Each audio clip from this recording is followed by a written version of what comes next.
Yeah, I've yeah. shared, yeah, I've shared a ton of their stuff. Okay, Yeah. so I'm friends with Jason Basler, and you want to talk about somebody getting shadow banned? That man, they hate his guts. Yeah, I They think I've hate sent his. that person art before. There's another one, the New Angora, it's called. Mm-hmm. And I send them like free art all the time. They always use it for little stories and shit. All right, we are live. Hello, world. Hello, this is Patrick Ennis. My name's Alan Johnson. I'm sure if you're watching this channel, you know who I am, but we are public, so there might be some new faces showing up. We are actually also live on Instagram as well. I'm going to go ahead and share this around. Patrick, where do you live actually? I actually live in Edmonton, Alberta, Alberta. Okay. up in Canada. Right on, right on. Yeah, but fortunately, the invention of the internet, you can be an artist and sort of be anywhere and reach people, globally, which is really great. Yeah, yeah, that is a big plus about the internet. Despite some of the cons, Well, there's limitations, definitely but for artists, I think it's opened up a lot of doors. yeah, you can get pretty far just by sharing on like different groups of Facebook. I mean, when it comes to paying for like advertising through your page, you're looking at paying like it's like $1 a like. So it's not Yeah, really, I prefer to do things sort of organically, opposed to just paying off Facebook for followers. yeah, yeah. People to like. Speaking of art group, I'm going to go ahead and share this to artists for artists. There's actually quite a few artists in that group that you should be familiar with. Yeah, I Uh, bet. as we were saying earlier, it's been at least 7 years that we've been social media friends, and Yeah, you are yeah. definitely one of the hardest working artists I've I think seen. I've probably done at least in 7 years. I've done probably 3,000 paintings in that time. Wow. Really about 5 years ago, I started doing it more like full time and through the winter, which is like a accomplishment in and of itself. Because Yeah. Yeah. people are like, "Oh, what defines success? If you're like living on art and you're paying your rent and you got food to eat, you're a successful artist, as far as I'm concerned." Yep. Yeah, You got a roof over your head, if food you're on the doing it, table. you just got You're to be doing doing all it. right. You're doing all right. Yeah, you're doing it right. Yeah. I But mean, it's of course, there are artists out there that want to be featured in art galleries and all that stuff, and that's fantastic. I love seeing that. I mean, it's great. I sit here in my living room and it's like, you meet people, man, you make connections, and sometimes galleries will approach you. I've been working with a gallery down in no, sorry, New Jersey. Anyway, they're called the Levime Gallery, two I's, HM. Anyway, so it's kind of neat. I'm just sitting here up in Edmonton, Alberta, Canada, and this gallery in New York City has got like some of my art for sale. It's cool that I can just sit here. You could be anywhere and do it. You can travel the world and do art. You know, Yep. Yep. I could be on a beach in Mexico for sure. I'd sell some art. Oh, oh, there's a delay. We're gonna be a little bit ahead using Restream. There's like at least a 2 minute to 5 minute delay. I've noticed it if the more channels that you're streaming to at once. But Wow. yeah, we are a little bit ahead of everybody else, but they'll still be able to keep up. And I'm watch Stacy's watching now. Um, Funny thing is, it's not showing you on. Let me see if I can adjust this. It should be. I'm trying to set it to where. Weird. Oh, here we go. Here we go. Oh, nope, that's not what I wanted to do. Okay. Oh, okay. We can see you. All right, good. Really on a piece Yeah. of art? Wow, that's cool. I want to make sure that I tried to change the gallery view There we go. Definitely There we go. gallery. Perfect. Perfect. All right. There we go. Now I can see us both at the same time. Yeah. Yeah, what sort of stuff do you want to know? Well, what are your, for one, what's your biggest influence? Who was your favorite artist? What got you started? Oh, I mean, um, as far as getting started, I had an art mentor who was actually he was a pretty well-known poet. He was a poet laureate of Ottawa here in Canada, and so he was a pretty heavy poet, but also he painted like landscapes, and so he sort of at the time I was just like a dirty little like street punk, and in this little town, and sort of he saw that this bunch of kids is different, right? So at the time he sort of took me under his wing and sort of showed me how to do landscape paintings, and I just sort of started running with it after that, and sort of evolved into my own thing. It's like every time you paint, you learn something new, right? So with me, I have an affinity for painting like outer space stuff. So like you gotta do research and figure, okay, how do you actually paint this stuff, Mm-hmm, mm-hmm. So fortunately, I don't know, like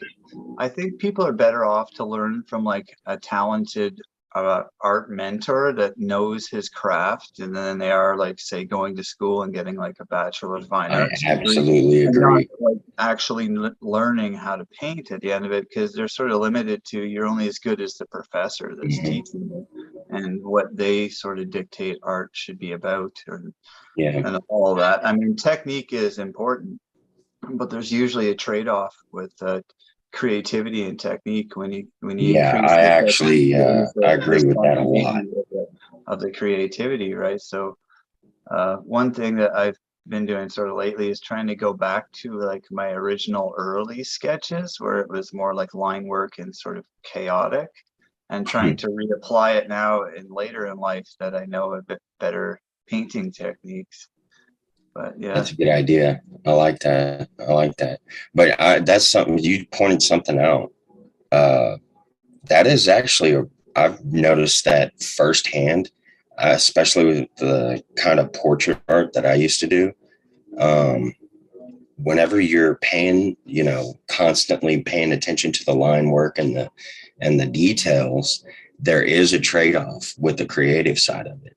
I would actually have to sometimes, that's why it would sometimes take me so long to finish one piece, is because I'd get so caught up in the details and the technique Right. that I would start kind of losing my inspiration and imagination with the piece. There was no like fluid kind of creative feel, Right.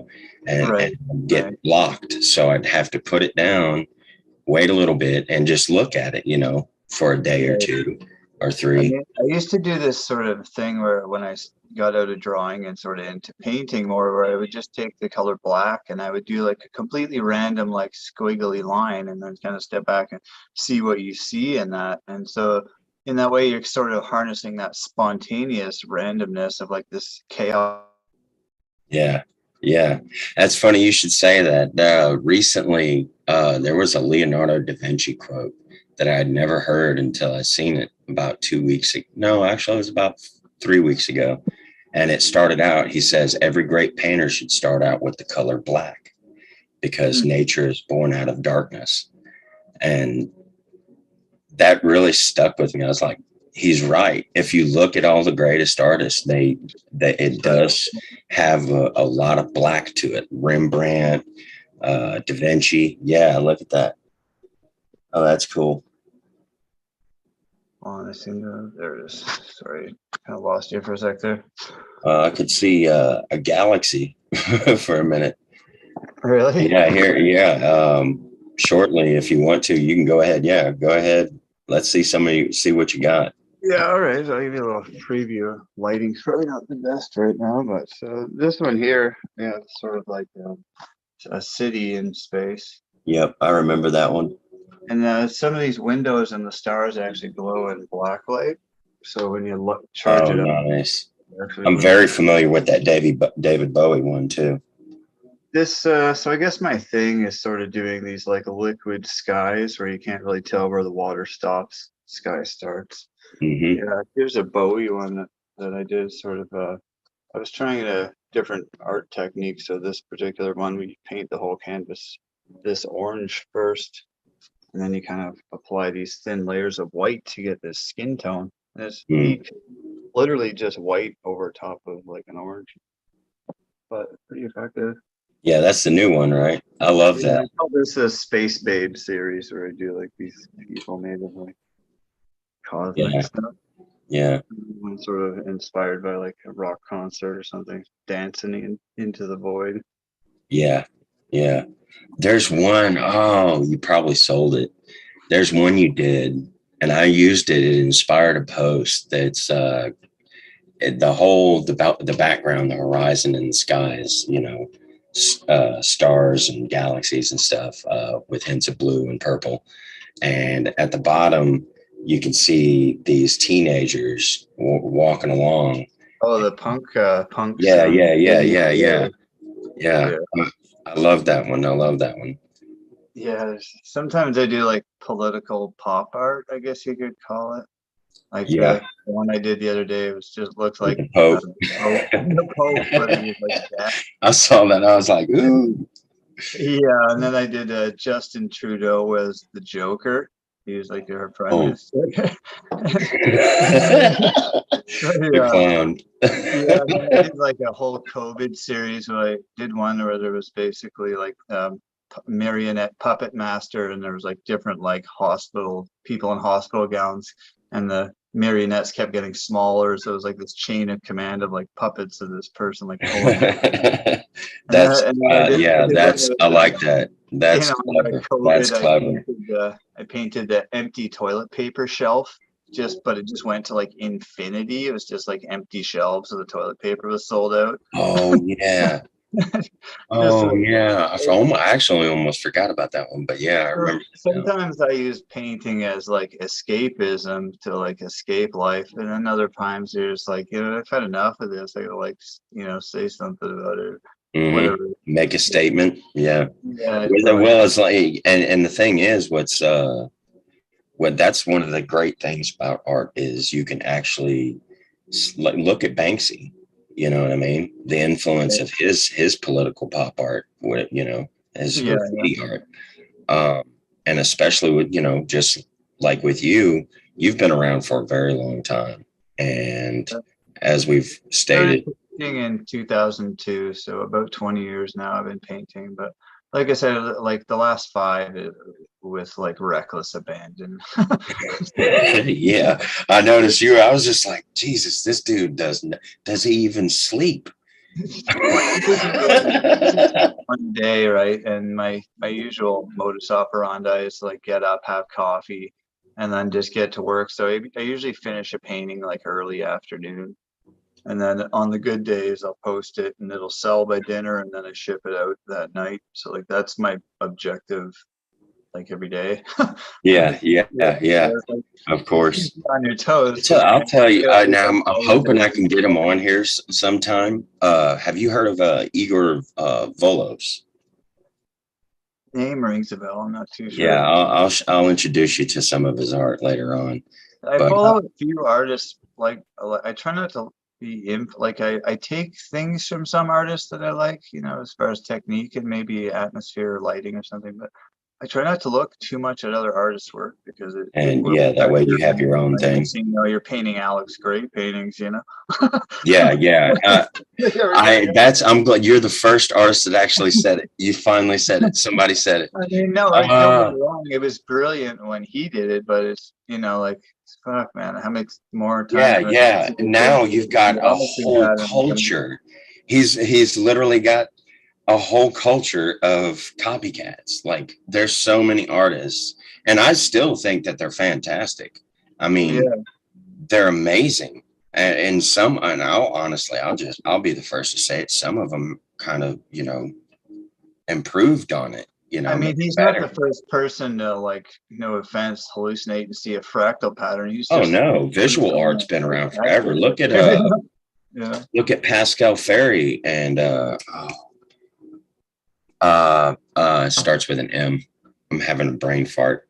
But I've always been of the opinion that anybody can learn how to paint, right? But like coming up with original ideas and like that's the difficult part because yeah. like when you think about what hasn't been painted, like so Hmm. this is where you got to sort of jump in that zone of like going into realms that Yeah, people haven't gone before, but that's how I discovered exactly. like, Yeah. these shadow people. When I was 17 years old, I used to do a lot of I used to do murals and stuff on tables. And at the time, my dad was friends with, well, he's friends with carpenters and all kinds of stuff. But this guy Bob had his own wood shop and everything.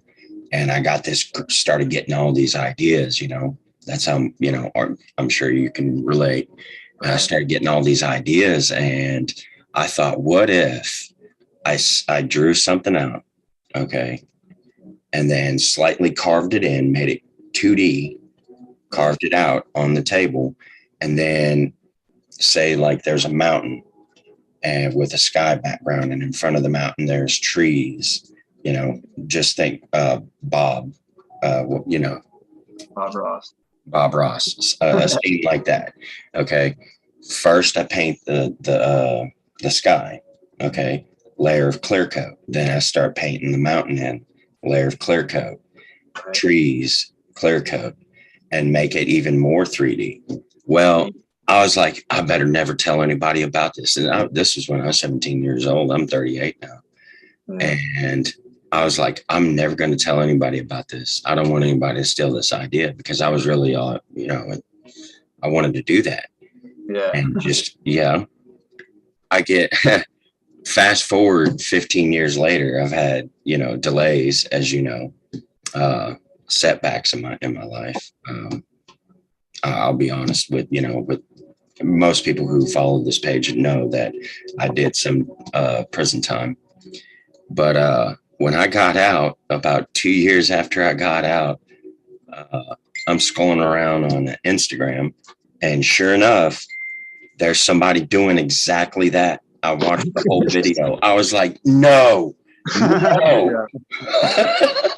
Yeah. Yeah, Yeah. That figures. Don't do it, someone else will. yeah. But yeah, you're right. That's a good thing. It's kind of like submersing yourself in an isolation tank. That way, your imagination runs wild. Well, Um, like I usually plan stuff about half of the time. So like this person here behind me with like sort of space body. So I knew I was going to put the body in, and then the space part is just sort of made up as I go. So I get to have that half spontaneous, so yeah. it doesn't take all the fun out of it, so to speak. To me, honestly, it kind of seemed to me, especially when you really started pumping it out, like, well, you still are, actually. That's the crazy thing. 7 years I've known you, and you're still pumping out artwork It's like about 300, crazy. 300, 300 a year is, Yeah, at least. That's insane. You're a madman. You're a No, madman. like about a year ago, I like looked. I was like curious. I looked up how many paintings like Vincent Van Gogh did, and I was like, "What? He did like 1,200 paintings. I've done like 3 times the amount of art as Van Gogh. Like that doesn't really sink in when you're like think about it. But then Yeah. you get other artists like Picasso who did like 20,000 paintings in his lifetime. Like, oh my God, I got to triple my efforts. I'm already doing one a day. Like what? Yeah. And some of them are but What advice, and I'm sure there's plenty of other artists that would love to hear this from you, and you'd be the perfect person to ask. How do you keep from getting burnt out? I mean, it's good to get out and take a break. Like I usually, with me, I don't really start a painting until I've got like the mojo to start a painting, which isn't something that I did when I was younger. I would just sort of, a lot of times I don't wait for inspiration. I just start the damn thing. And you'll find that when you're painting it, it's inspiring you as you're going. Mm-hmm. So it's like, I'm not Mm-hmm. waiting until I'm blue in the face staring at a white canvas. I just jump in, man, because that's it. Once Yeah. you start, it's all downhill from there. Yeah. You just Yeah. gotta It get kind of that sort first of takes step. on a life of its own. Yeah, and so it's like Yeah. art inspires me. I'm not like inspired to do art. I'm like, so Yeah, I'm sure. I Yeah. mean, I get Yeah. inspired sometimes, Well, but it's see, like, that's kind of what I do. I'm an artist myself. I've been drawing since I was 3 years old. Self-taught. Never yeah. had the chance to get a My mom showed mentor. a picture. I drew a duck on the wall, like an outline of a duck on a wall. Two, and my mom I took a picture. actually remember this. My dad, I saw him drawing one day, and I asked him to show me how to draw a wing. I wanted to draw angel wings, Right, and he taught me this pattern. And my mom, taught me a pattern to do a flower. right. Real basic stuff, super Yeah, super basic. yeah. And I didn't stop. I just like you, like from the time I was. I had a little book. My mom had like a how to draw faces book when I was like a kid. So Oh, I have an identical twin brother, right? He's also an artist. I'm not sure if you're familiar with his work. oh no, I Oh, didn't yeah. know that. It's nature versus nurture, right? So we both ended up being artists, totally different sides of the same coin. Like if I had to say it, I would be the evil twin, and he's like he's a Marxist, I'm an anarchist, right? So Yeah, yeah, we have yeah. different styles, but he's also a really good artist. So I can't remember what the hell point I was trying to make of that. But yeah, so I don't know, like uh, it's just it's just part of my nature. Now I've been doing it about over 50% of my life. Yeah, yeah, yeah. It does take practice, and you got to actually get down. Even with the block, you got to just start drawing sometimes. There's Uh, also like the more you paint, you'll develop like shortcuts like for doing things to like save yourself time so you don't have to spend like yeah, yeah, yeah. And that's what I like too, is there's no set one instead of way of doing painting art, even with techniques. individual blades of grass, for instance, I'll just like kind of get a stroke on, and then I'll flip the brush and scrape the undercolor, which is usually a lighter color of grass, right? And then so I Mhm, just use the brush to scrape grass in, opposed to hand painstakingly taking like time to mhm. load the brush a million times. So you come up with like little shortcuts that Yeah, save you time, right? But I also like to keep my prices like reasonable. And in yeah, order to do that, I got to keep it in a reasonable time frame.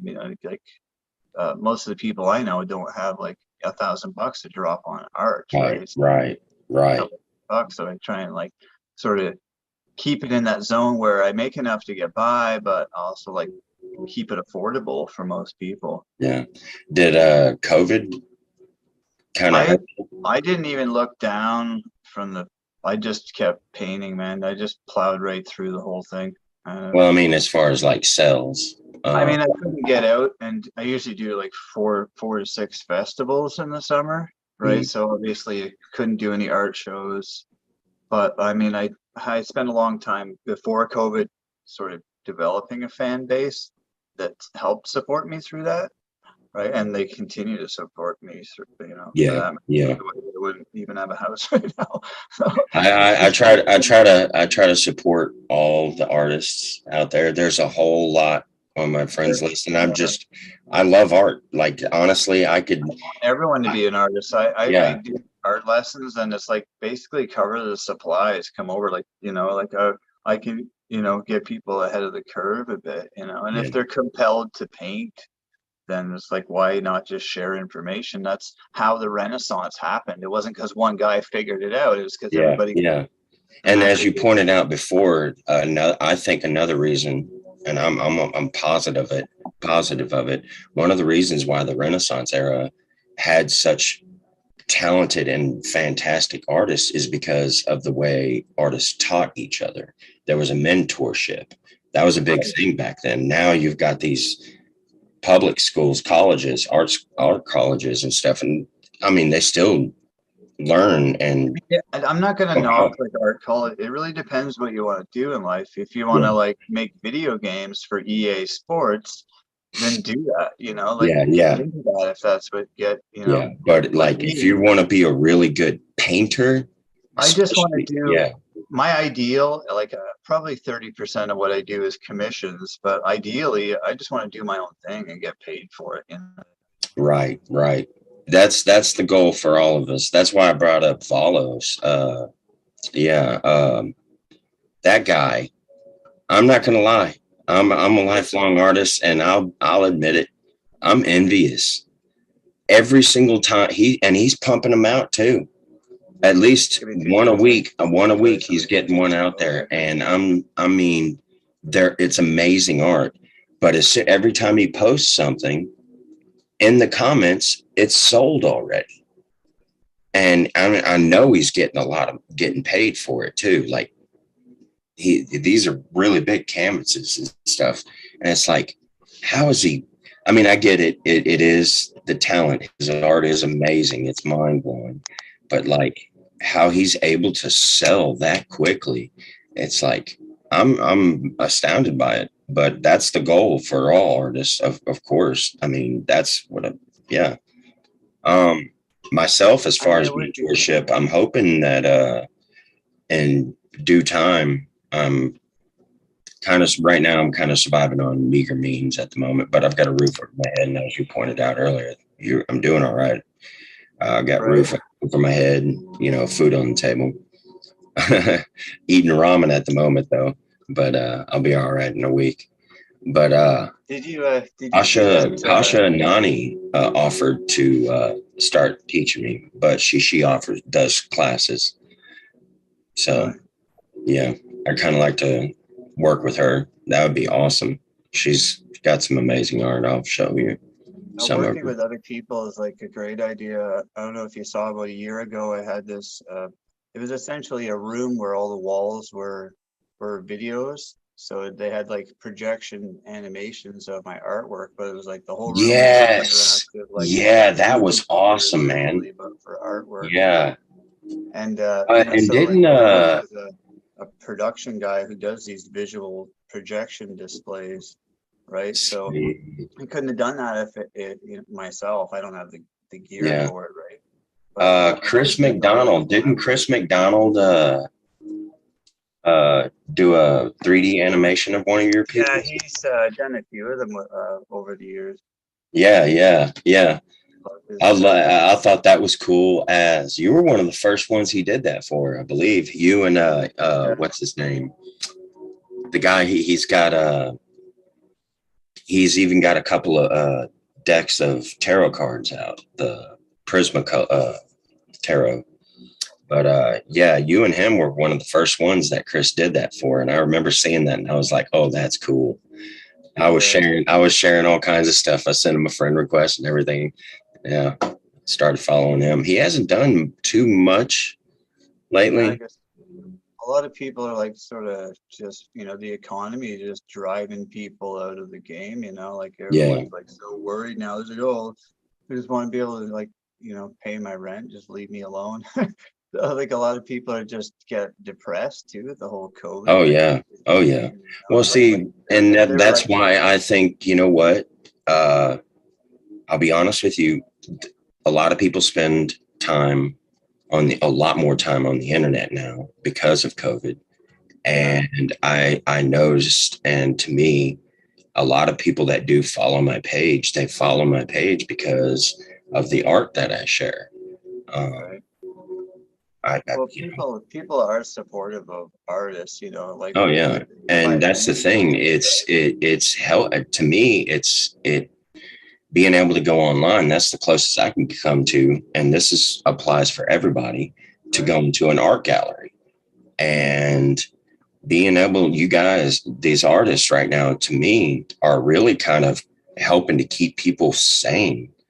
Yeah, honestly. I mean, sometimes I'll do like, not all my art is like, roses and fairy tales. Like some of it's dark, man, and like, oh yeah, but that's the beauty of art is you can express that and get it out of your system, and somebody else can see your image and like, and it resonates. Yep, like, exactly. Yeah, knows, he's been seeing some shit, and then they can. It's weird that you can tell that just from like, you can, right? And I think it's healing. It's very, very helpful.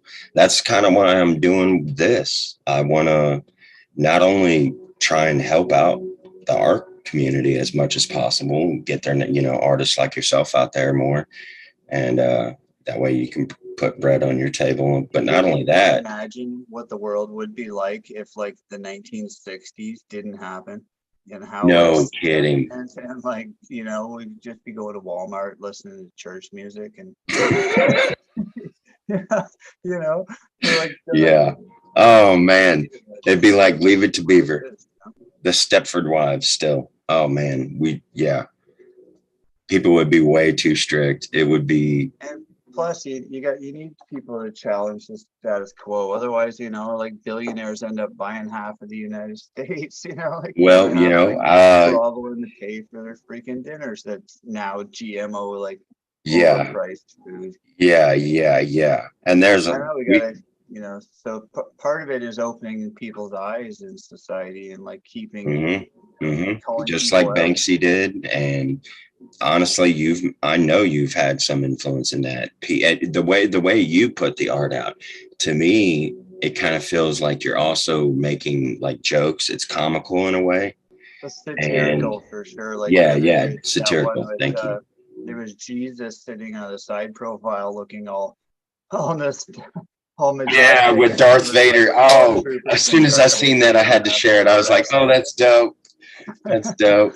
Yeah, so yeah, there it's weird. It's a touchy subject because like you're supposed to be able to paint under creative freedom as long as it's like satirical in nature.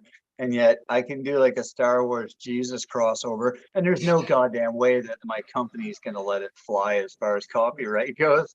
I So got to tell you something. There's a synchronicity that happened when you made that, when that piece came out. Uh, During that time, there was a certain somebody out there um, who was claiming to be a god, God, and he was saying girl that dog, he was saying that Jesus was his son. This guy he calls himself Father God, oh my god, and apparently he's Lucifer as well. But anyways, why choose? Yeah. he said that, and then I was just scrolling through Facebook, and I saw that, and I was like, immediately, I was like, oh, that's coolish. And then it clicked again. I was like, oh, I know who I'm going to send this to, and I sent it to him, and and I said, Jesus colon, you are not my father. It's just ridiculous. I don't know. Oh, I don't know. I know he felt that. Yeah, but no, that's one that was I love that piece. Didn't you say something about it getting copyrighted or something? I mean, it's George Lucas, you're right? So like, even though Right, technically, right. like it's clearly a satire. I mean, Yeah. But yeah, comedic, you know, like what are those like political satire cartoon? hmm So it's like it should be covered under artistic freedom, but it's probably not. You know, there used to be like an unspoken kind of code of like not ethics so much, but there was an unspoken code that in the art world back in the day where you could, even on social media, when Facebook first came out, even you could share music, download a song and upload it to your own page. Right. Or like now, I've tried to go live several times with music playing in the background, and it You cuts know what me I off started because of the doing? music. I'm like, I can't even listen to music while I'm live. Come You on. can actually bypass that if you just change the speed settings on your YouTube video. So instead of having a regular speed, Oh, put it up to 1.1, and it makes it so the computer doesn't catch it. I thank do you. it all the time. Like I Right actually on. sometimes if I'm making an art video and I want some background music, I'll slide the speed like up and down during the course of the song, just so it, Just or throw I'll off the, I'll find another okay. song with maybe a similar beat or melody, and I'll kind of mash the two songs together, just so you get that extra little trip on the Yeah. Okay. That's cool. Okay. I'm glad to know that top. now. Thank you. Yeah. No, All there's like right. I was thinking about doing like a little like how to be a rogue artist. Like for instance, on my, you know, people pay for advertising. With me, I'm an artist, Yeah. so it's geared towards art. So every time I Anarchist see like I'll artist. see like an advertisement of like 3,000 whatever comments or whatnot on it, I'll just post directly on that thread. And Yeah, I'll, like, you know, that's a like good promote myself. idea. And That's so I basically I'm like that. using that paid advertisement Yeah, the to rebel advertise artist. my own art. How to be a rebel artist. There you go. Yeah. So how to get rich being an artist, and you know those like dime a dozen like how to like sign up here and we'll tell you how to succeed in life. You know what I mean? A life coach. Yeah. Yeah. You can add that to your resume. But I mean, if you do, the main thing is just like doing good art, because it'll circulate itself. You know, like people save a screenshot, or like, you know what I mean, they like the image, they post it on their profile. So even though you got to fight these goddamn algorithms that are made to, like, you know, suppress the hell out of us, but there are ways around it if you're crafty. Yeah. I found all kinds of little tricks with Facebook. There for a short People time, I too. was living in Texas, and I was actually homeless for several months. And this was back whenever, like, my Facebook page was blowing up. Like, people were from all around the world. I was getting hundreds and hundreds of shares and likes for, and all of that. It all started out. I didn't even know what Facebook was really about when I first got out of prison. To me, I thought it was just like a way to connect with like minds, Yeah, right? pretty much. And if you see something on there that you like to see, you hit like and you share, and it shows up on your feed more. So that's how I approached it. So I'd be scrolling along. I didn't know anybody in Texas.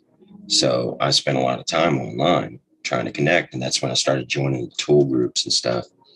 And I'm a huge Tool fan. Anyhow, if I saw something on my feed, I'd just click like and I'd share. That's just so that it would show up more on my feed. Just so happened that everything that I like and resonated with me seemed to resonate with everybody else. People related to it. And next thing I know, I'm getting added to groups. People are asking me to help them run and manage their pages and their Facebook groups, even evolve and ascend. I did a short stint helping Jennifer Sodini out with her group Phenomenalisms. But yeah, then I started getting into everything really. The Free Thought Project. I was helping, you know, I shared a lot of their stuff. Artists really got into art. Everything, you know, not to the point of skepticism, but it is good to question things and ask why. Yeah. For me, yeah, definitely. And it all started with 9/11.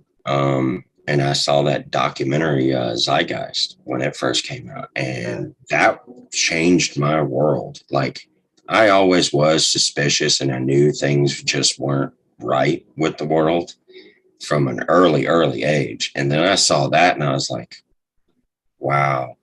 And something, when I saw the two towers get hit, I saw the second tower hit. I remember that day. Yeah, and when it happened, it was so surreal. I was like, this can't be real.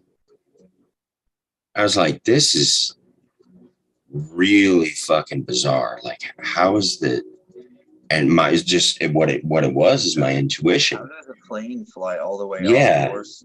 two of them Get shot down. Yeah, and right away my intuition was like, I'm this red flag. What the fuck? I don't even follow any politics anymore. Like, honestly, I've had enough. Like, the last 2 years, I'm just done. Like, I stepped away from it too. I couldn't do it anymore because I spent at least 60% of my day arguing and debating with people, you know, trying to help, you know, like show them like, man, how can you guys not see this? And you want to talk about the cognitive dissonance in this country and the world is unbelievably profound. No, it's disgusting. Here we had like pretty heavy, like you needed a barcode to like go to the goddamn movie theater, you know, like wow. It goes directly against I don't want to get too political here, but yeah. Well, the Charter of Rights and Freedoms here. Yeah. Don't want to get in trouble with that. Let's stick to art. They're not negotiable. Like, that's the whole point of having rights. Is to And Yeah. here we're being restricted with movement, not being able to like leave the country, which is against our Charter of Rights. Yeah. They're discriminated against based on medical history, which again, it clearly says like you can't be discriminated based on medical history. And yet here we are, you can't even get a cheeseburger without a barcode at your forehead, you know? So it's like, I really don't like that Wow. whole segregation thing, you know, like I didn't realize it was getting that bad. I mean, I it knew is. They Trudeau did and they I did a knew there was some completely shit about going on, but face turn, and now barcodes. all the restrictions were lifted after, you know, like that bloody trucker convoy thing here in Yeah. Canada, where people actually said like, no, you know, like we've had enough of this. Yeah. Yeah. But I don't know. Same thing with Australia. They started rioting and everything. And I'm friends with a whole bunch of people down in People should be Australia. upset when if your rights are being taken away as a citizen. You should be upset. Yeah, exactly. Yeah, I absolutely Never mind agree. that, Anybody you know, who's followed my page it's for criminal. any length of time knows by now that I do identify, or did for years. I don't really even want to box myself in anything I mean, anymore. me neither. But I'm yeah, center left if you had to like classify me, but yeah, I mean, yeah, exactly. I'm If you not. had to classify me, I'm a voluntarist, anarchist, and it's hard to talk about. I can't even. You want to talk about the most misunderstood like group of people there is, it is anarchists because People are able to self-govern ourselves, and we have morality and yeah, everything. it's no not mohawk wearing, Molotov cocktail toting punk rockers. That's not what anarchy is, you know, burning bridges or, you know, buildings down and looting and rioting. That's not what anarchy is. The movement started out like as a matter of fact, it all started out what in the 1800s. Okay. Um, it had something to do with this factory. There was a bunch of factory workers and stuff. And it started up a bunch of people. It was like a political movement of their own. It was kind of like the union or workers banding together. Right. And they were Those were different. protesting. They were Those doing were a different peaceful times back protest, then too, though. You and know, the police showed up, and the police were the ones that ended up killing somebody. And then the anarchists fought back, and next thing you know, the media, you know, the newspapers, they put it out in the newspapers and made it sound like it was, oh, these people they are, always glorified the violence in those situations too. yeah, yeah. But anarchy is actually a very peaceful. They have a it's called the non-aggression principle. That despite what many people think, it's not chaos and disorder and no Actually, most organization. anarchists I know just want to live on a farm, grow their own vegetables, avoid, you know, Yeah, whatever. and just be left alone, you know. Yeah, live your life. Exactly. Yeah, yeah. And that's what I've identified, you know, myself as for the long, you know, since I was, well, 22. I started, well, I mean, I was probably more of an anarchist than I realized. I just didn't what anarchy was all, you know, the actual anarchist movement was about I think in my in teens. some sense, art is essentially anarchy. Like it's unrestricted. You know, it's. Hmm.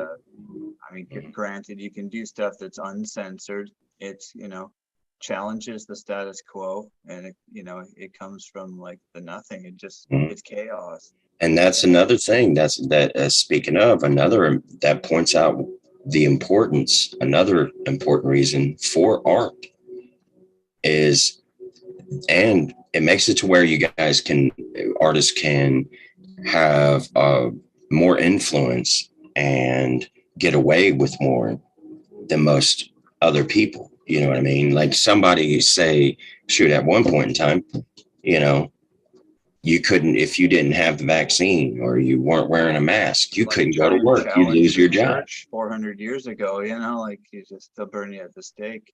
Hmm. You know, so Actually, that's the history behind Da Vinci too. Many other artists, they would hide their like political the stuff. famous artist, I don't know if you ever seen Hieronymus Bosch's work where he does those sort of like dark surreal. I've seen one in a museum and it was like this big. It had like a whole little world going on in this painting, and it was like I thought it was like a huge painting, and I saw it in person. I was like, this thing's small enough to put in your pocket, you know. But to keep that sort of, had to hide that. They were like, you would have been a heretic if they found Yep. these Yep. paintings of like the gardens of delight in hell, like, you know. Mm-hmm. Mm-hmm. But human nature, we've Yeah. been since the dawn of humanity. Like, come on, like it's just the first cave paintings, you know, like, geez, Yeah. ever since the beginning, you can't separate the two. People are Yeah. You people are can't. creative. Art and the two, I'd have to say, after all the years of, vast amounts, plethora of knowledges and beliefs and stuff that are, whatever sciences, all that stuff that I've learned over the years, is the two oldest things and most influential things in the human collective, the conscious collective, is art and, believe it or not, Yeah, I astrology would and art. Yeah. I It's would say the, art and music to it. They're well, both yeah, I universal. guess you're right there. Well, yeah, we can throw in music with art part, but yeah, you're right. Music, art, and astrology, you know. Universal. It doesn't matter. Like, it doesn't matter where you're from on Earth. You could look at one of my paintings and not know English and completely understand the painting. It cuts Yep, through all that. Like, yep, yep. That's another reason why I love art so much. There's times I do attach a lot of quotes and certain things I know how to match up. A lot of people tell me, have commented on this, but I'll read some poetry or a lecture. I'm into Gnosticism, but well, many different things, esoteric, whatever you want to call it. Spiritual. I'm a spiritualist, but I'd read something and if I wanted it to get it out there to the public, especially now the way with the algorithm works on Facebook.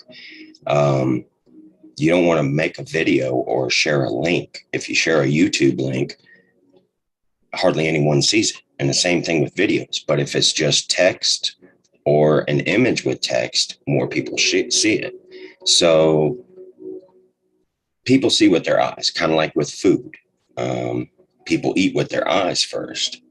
So if you put an image out there that's striking and it catches their attention and it sends a message, like, then they might be more apt to read the rest of the text. Well, I wonder what he's got to say about this, right? So I started doing that a lot. But to this day, I'll still come across all the time a piece of art, and I'm like, really, there's nothing else that needs to be added to that. It says it right there. No words need to be said. So I'll credit the artist and the title and just share the piece. And yeah. I usually don't even, I honestly don't title half of like most of my work because it's open to interpretation. I Mm, find if you give it I really hate the question, what does this painting mean? You know, it's yeah. whatever you think it means when you look at it. You know, like, what are you Yeah. asking me for? What do you get from it? What's the message? What feelings does it evoke? You know? Yeah, it's like, I don't know, like I'm not thinking about what it means when I'm like painting a person like swimming through the cosmos. Like, I don't think like that, you know. So it always Mm. throws me off. Like, people like, what were you trying to convey in this message? Like, I only half know where I'm Yeah. going with this, you know. Yeah. Well, if you want to overthink it, go right ahead. Yeah. Yeah, I feel that. I feel that. No, what I like, my favorite thing about your artwork and the Cosmos stuff is I love the night. I'm a night owl, always have been. You might as well call me a vampire or an owl, but I love the stars, and the feeling that I get from it is like a dream state. And yeah, that's what I dig about it. It's I to mean, me, when it's you kind of think like about it, listening to.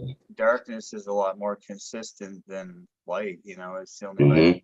for the world turning that we got any daylight here on Earth. Like Yeah. 99.999% of the universe is like black. Yep. Yep. Actually, that's funny. You should say that. Samuel Somebody asked me Ferrand one time, if shared a meme. Uh, I'm going to show it. I'll read this thing. I could probably even show it to the camera. They asked me one time, they're like, I wonder what it would be like to be in a black hole. And I was like, we're literally in a giant black hole.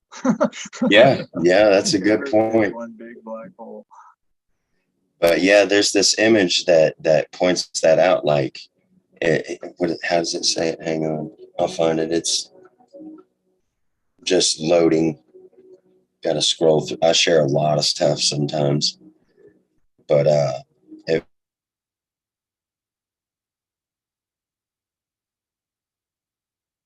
Breaking up there a bit.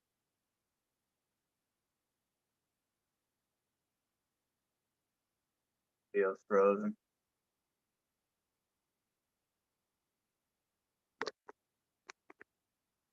Still there?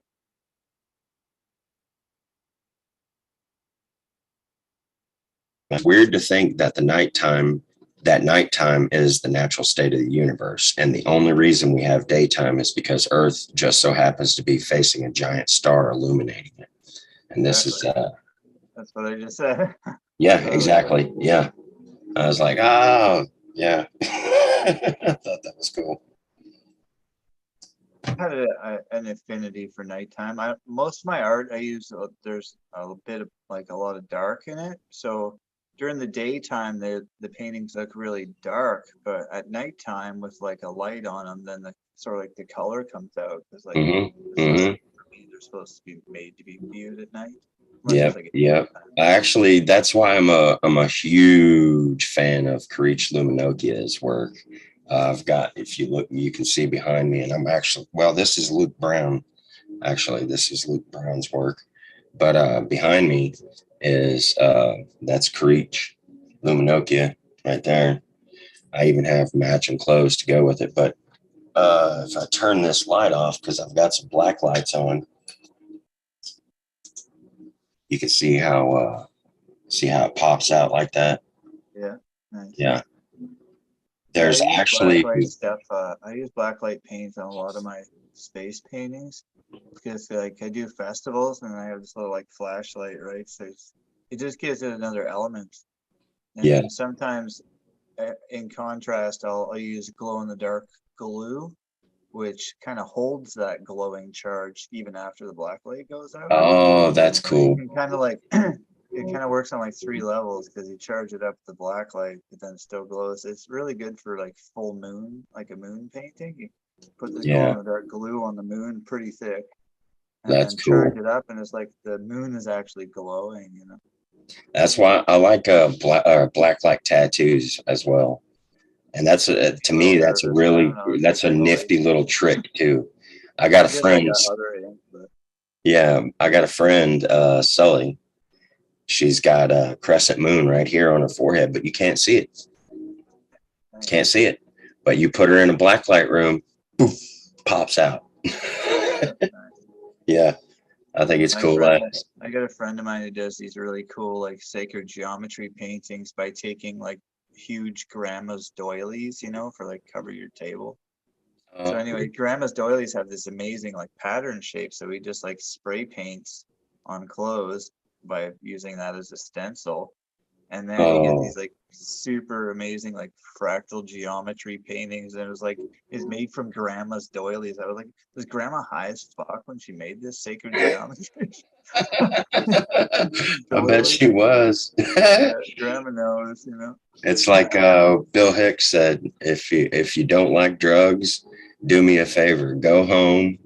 All those artists and famous I'm into it musicians that you love extent, to you listen know, like to. I'm not into people like destroying themselves, you know, like I've lost too many friends. Like Yeah. on the one hand, I think people should have their minds open at least once in their lifetime. See, this is why okay.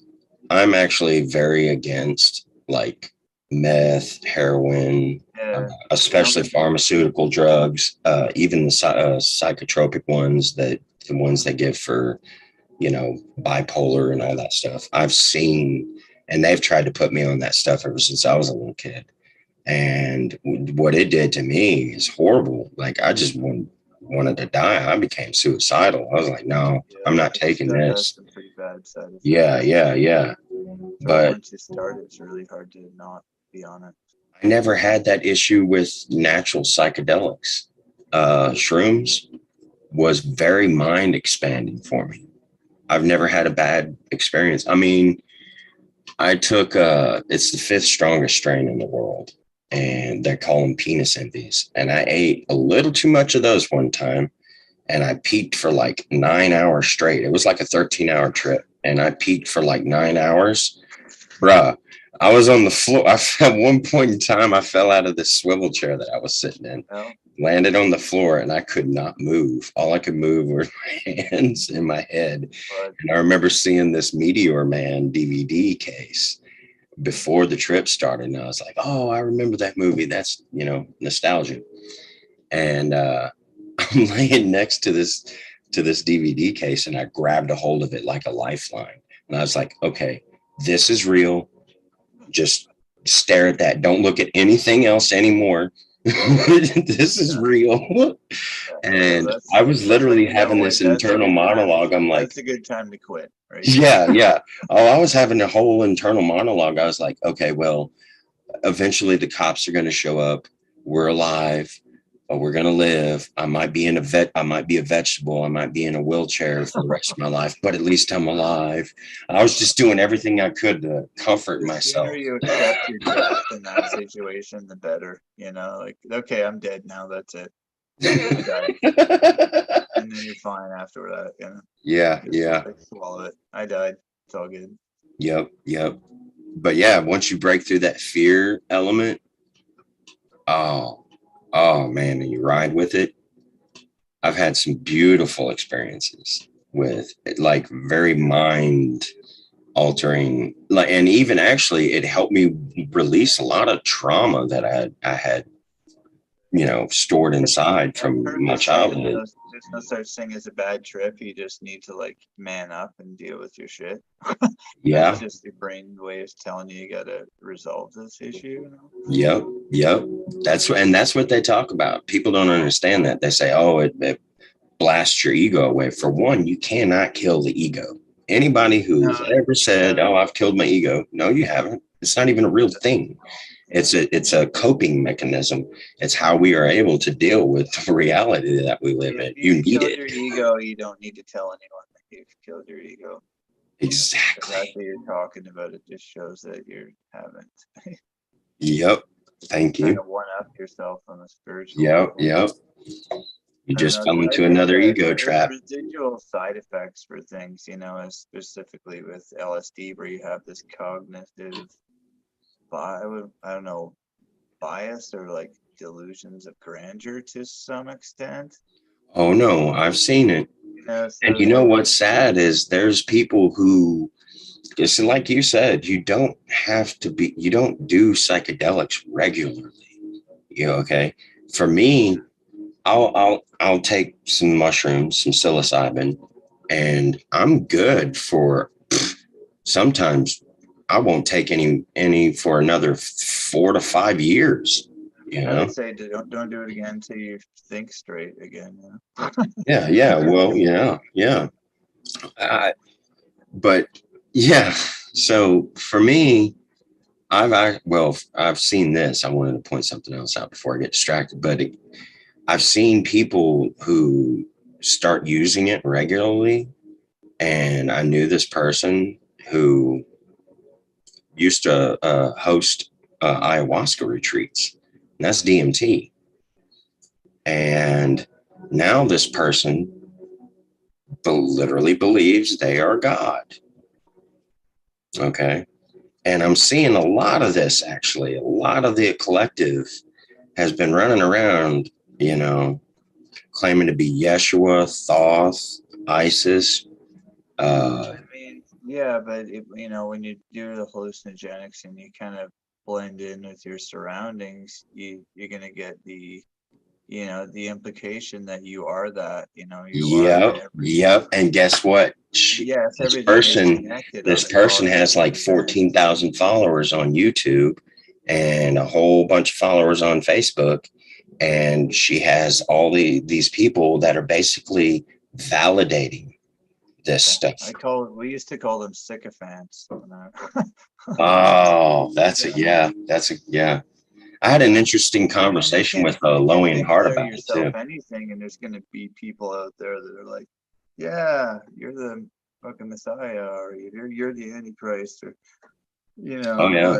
But, I mean, I'm not one to say that she's not a demigod. Maybe she is. Maybe. Oh, that to me, okay. As a Gnostic myself, I believe that we all have that Christ energy. That, to me, the way my ideology is, God is androgynous. There's a feminine and a masculine.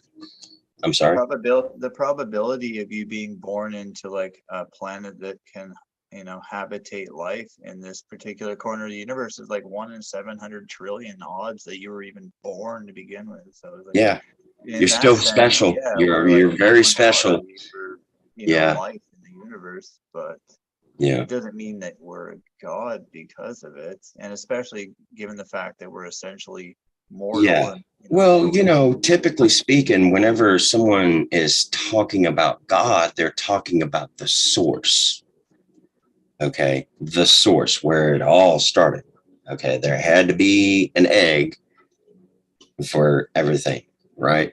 So typically when we say God, at least up until 15 years ago, people were referring, or actually I guess the 60s, sort of kind of 70s maybe, up until then, people were, you didn't have to explain this, but everybody was talking about source. Now when you say God, you've got, I'll say anybody, I see this all the time on Facebook, social media. You say God, they're like, oh, well, we're all God. I'm like, no, we're not all source. People would just be like, yeah, I talk to God all the time, like your old hombres or something. I don't know. I know. And I've seen it all the time. Oh, some of them, I'll tell you, I'm not going to speak too much about it on this cast. And I don't want to too many names. I'm pretty sure I'm gonna know God when I actually see God. I'm not gonna be like, and I would literally tell them that too.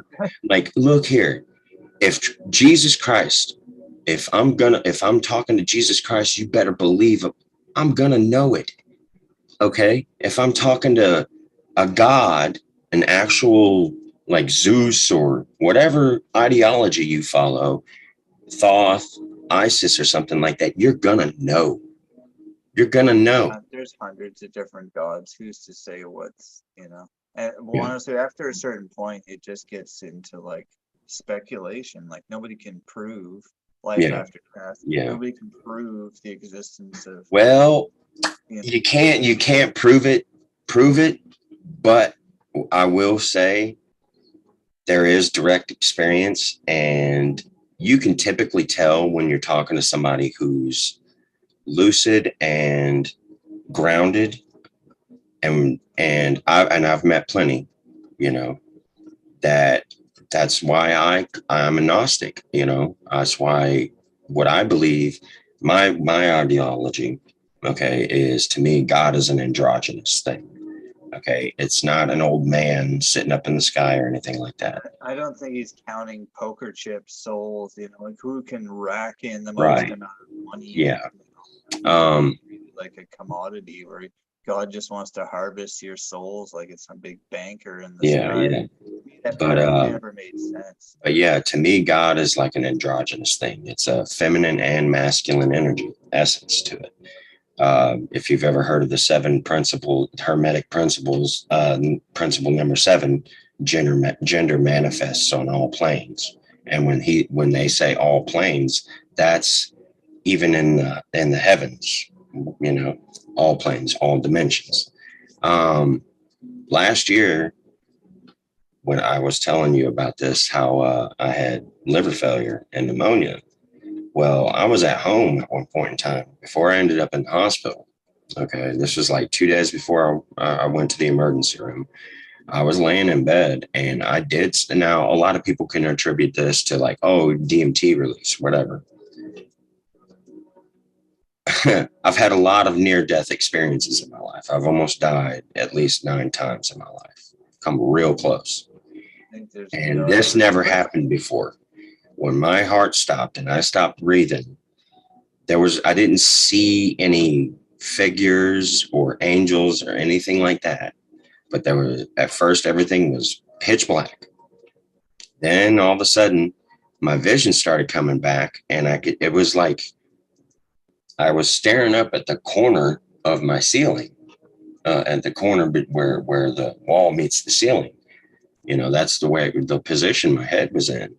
And it was gray. Everything had a gray tint. It was real slow. Everything was gray. And then all of a sudden, this like portal of just the whitest white you can imagine just started growing. And the next thing I know, it just like was all around me, and I could feel it. What the feeling that I felt was confirmation like all my attachments to the world, my memories, all that stuff, none of it mattered. It was all gone. It was pure bliss, dude, pure bliss. And I wasn't thinking about anything at first. I was just like, I felt kind of like I was being held, and it felt like I was being lifted up. Okay. And then all of a sudden I thought about somebody, and I was like, well, what about so-and-so?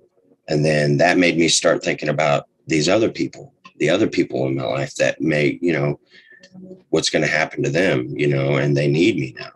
And the next thing I know, I'm breathing. I take a breath and I start breathing again. And I opened my eyes and I was just like, and then I'm not going to lie, when I started feeling the pain, because my body was in a lot of pain at the time, my entire body was in an unbelievable amount of pain, and it was hot in the room. The room was hot. I had the fans on and stuff, but as soon as I started, all my sensations started coming back in, like settling back in. I was just like, oh, fuck. No bullshit. I was like, oh no. Horrible nightmare. Like, wait a minute. But yeah, but that's I can't prove that. I can't prove it, like you say. This is just word of mouth. But that's the way I see it. But I know one thing. I'm not the source. I know that. I would not be so bold as to say that I am the source of all creation. Ego. Yeah. And what I find ironic about these people that get carried away with these psychedelics and these stuff, and they slip into that. And even some of them don't even need the psychedelics. They're just. There's some people that should just never have psychedelics and to like schizophrenia or paranoia, just like don't do it. It's not going to do more harm than good. Yeah, you honestly, you don't need it. You don't need it. There is a way to like reach those states of euphoria. It's hard work and it takes discipline and practice like crazy, but meditation practices and breathing exercises. You can't just have euphoria all the time, No. Everybody chases it like a donkey and a carrot. You really start losing touch with your survival instincts. Go out the window. Okay. And you start losing your grip on reality. Like which a while, it becomes like spiritual masturbation, Yeah. It's a drug. It's like those opiate. You remember back in the day when we used to smoke opium all the time? You should be strong enough to walk away from it. If you're that enlightened, you should be able to just walk away. Yep. Like, prove it. You should still be able to function in your day-to-day life and live a healthy, because you're still here. Okay. Until you check out, you're still here. And if you're not taking care of yourself, you're living, especially if you're ending up like, homeless over this, then yeah, that to me is not enlightenment. That's not healthy. That's not good for anybody. If we had the whole world was operating on that. The guy that taught me how to paint, one of his prerequisites to teaching me to paint was I had to get off of morphine, which I was on at the time as a late teenager. And so I ended up like, I kind of really wanted to learn how to paint, you know. It's like he didn't want to give me the tools to my own destruction, but you know, like I have a And that, talent. yeah, you know what? That's something else. And a lot of people, I'm hope that a lot of people hear what you're pointing out right now. But yeah, to me, I've seen it, and it was for, like I said, when I was in prison, that's how I survived. It kept me sane. Art is, you want to get meditation therapy and all that stuff. It's all right there. Dude, it's healthy, you know. Like me, I smoke a little bit of pot and I have a coffee, you know, and then like I just kind of dive in. Yep. Right? And you're happy. You're content. Spiritual adventure is painting when you're like, you know, on something, except it's more of an intellectual pursuit because you're doing it from like a grounded place, you know. I like that. Yeah, that's one of the reasons why I always related to you so much, is because you're like, to me, you'd be like the artist. Like you're out there, you know, you're grounded, you're realistic, you're not egoic, you haven't, you know, saying it, art is for blowing people's mind. Art is for people who've already had their minds blown. So, Yep. And for the others, it's meant to evoke some of them. I think they got a little carried away with this. What was that saying? Art is made to comfort the disturbed and disturb the comfort. Now, the only thing is, people started leaning that we went through a period of time where people were just getting carried away with trying to, you know, the shock factor and make people uneasy. And it's like, okay, pump the brakes, kiddo. Some of this stuff you guys are putting out, it's just like, damn. Go to your arsehole doesn't you should, you know, like yeah. That's just gimmick. That's just gimmick art. Just like that dude with sold the invisible statue for $40,000. Oh my God. And the banana on the wall. Remember that? Oh my God. Dude, that's something. That's why I can never. That's how I know art needs me. The world needs my art. Exactly. We need more actual artists out there, especially now, because look at this AI art thing that's going on. Like, I'm sorry, but it's cool to look at at first, but it all looks the same. Taking credit for a computer program that's generating art, you're not an artist. That is the computer. The computer is the artist, not you. Okay. It's gonna kill. And if people keep promoting this stuff, it's gonna kill the art world. Like a human perspective afterwards or something. I would give that more validity, but yeah. You know something, to me, like, okay, you know how with music, like auto tunes and stuff, how to me, it was really detrimental to the music. When there's auto tune, like if you ever been to a live show and you have seen like an actual talented band perform, you know, you're going to be blown away compared to like the auto. Yes. That's why anytime everybody ever asks me, like, what kind of music do you listen to and what's your favorite concerts? Well, I always tell them I listen to everything. Literally everything. But if I was going to go to a concert, I'm going to a rock concert. That's some experience when they're out playing those real instruments and stuff. Oh man, mind blowing. I've been to a lot of concerts in my life. I used to go to one, there was 300 bands and it was like 4 days. And it was I went 4 times a year. So just going to that one show for like a decade, I saw like 3,000s of bands. Yeah, that's the best way to go too. Yeah. They used to have this Route 66 music festival, and I went with my dad, my brother, and my best friend at the time, and I saw Leonard Skinner, CCR, Charles Daniels Band, the Blues Travelers. Oh, there was a whole bunch of them. It was a 4-day festival, and you want to know who stole the show, in my opinion? Now, of course, everybody went to go see Leonard Skinner. As a matter of fact, the night that they were playing, some local radio station had given out too many free tickets, and they had to shut the gates because there was too many people that showed up at once to see Leonard Skinner play. And I remember we even had to set up a shop, like a camping area over at some gas station on the other side of the interstate. Well, as soon as they started letting us back in, we got in there, right?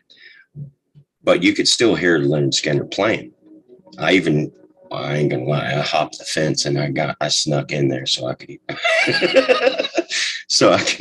catch Leonard Skinner. So, anyways, the second to last band to play was the Blues Travelers, and they stole the freaking show, man.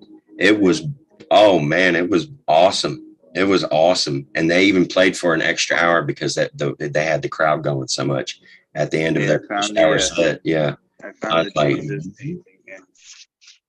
What's that? I found the Jesus painting. Oh, yeah. Let's see that. Yes. And how much are you asking for that one? Hilarious. Two messiahs meet. How much are you asking for that one? Oh, this is actually a collaboration with an artist friend of mine. Oh, okay, okay. Not available. Yeah. Oh, yeah. Well, you guys make some prints of that, because as soon as I seen that, I was like, oh. As soon as I post it, I'll get them flagged on the site that I use for my prints. It'll be like, yo, George Lucas called. He said no. I've done a few like political, like satirical ones. I did one what though? Salvador Dali style with like those elephants with the really long legs. So it was like that, but it was like a Star Wars walker, and like I got flagged like right away. Like George Lucas ain't playing around. Or Disney now, I guess. That sucks. Well, let's hope you don't get flagged for this one. But I ain't gonna lie, that thing is going viral. Yeah. As soon as I saw it, I was like, like, share. I was like, that's just too cool. Oh yeah. That one's gonna get a lot of attention. Hopefully you don't get in trouble though. And I don't off quite a bit. Like there's every once in a while I'll do like a reverse image search, and just like check out like one of my paintings and see where it is on the internet. And oh my god, man, I could spend my life just being like, hey, this is my art, give me credit. Hey, this is my art, give me credit. Like it's but, I see that all the time. There's two other artists that get that same issue a lot. Jean-Francois Panchard, everybody knows him as the artist Phased. You've actually done similar artwork as his. And Callie Buds. A friend of mine.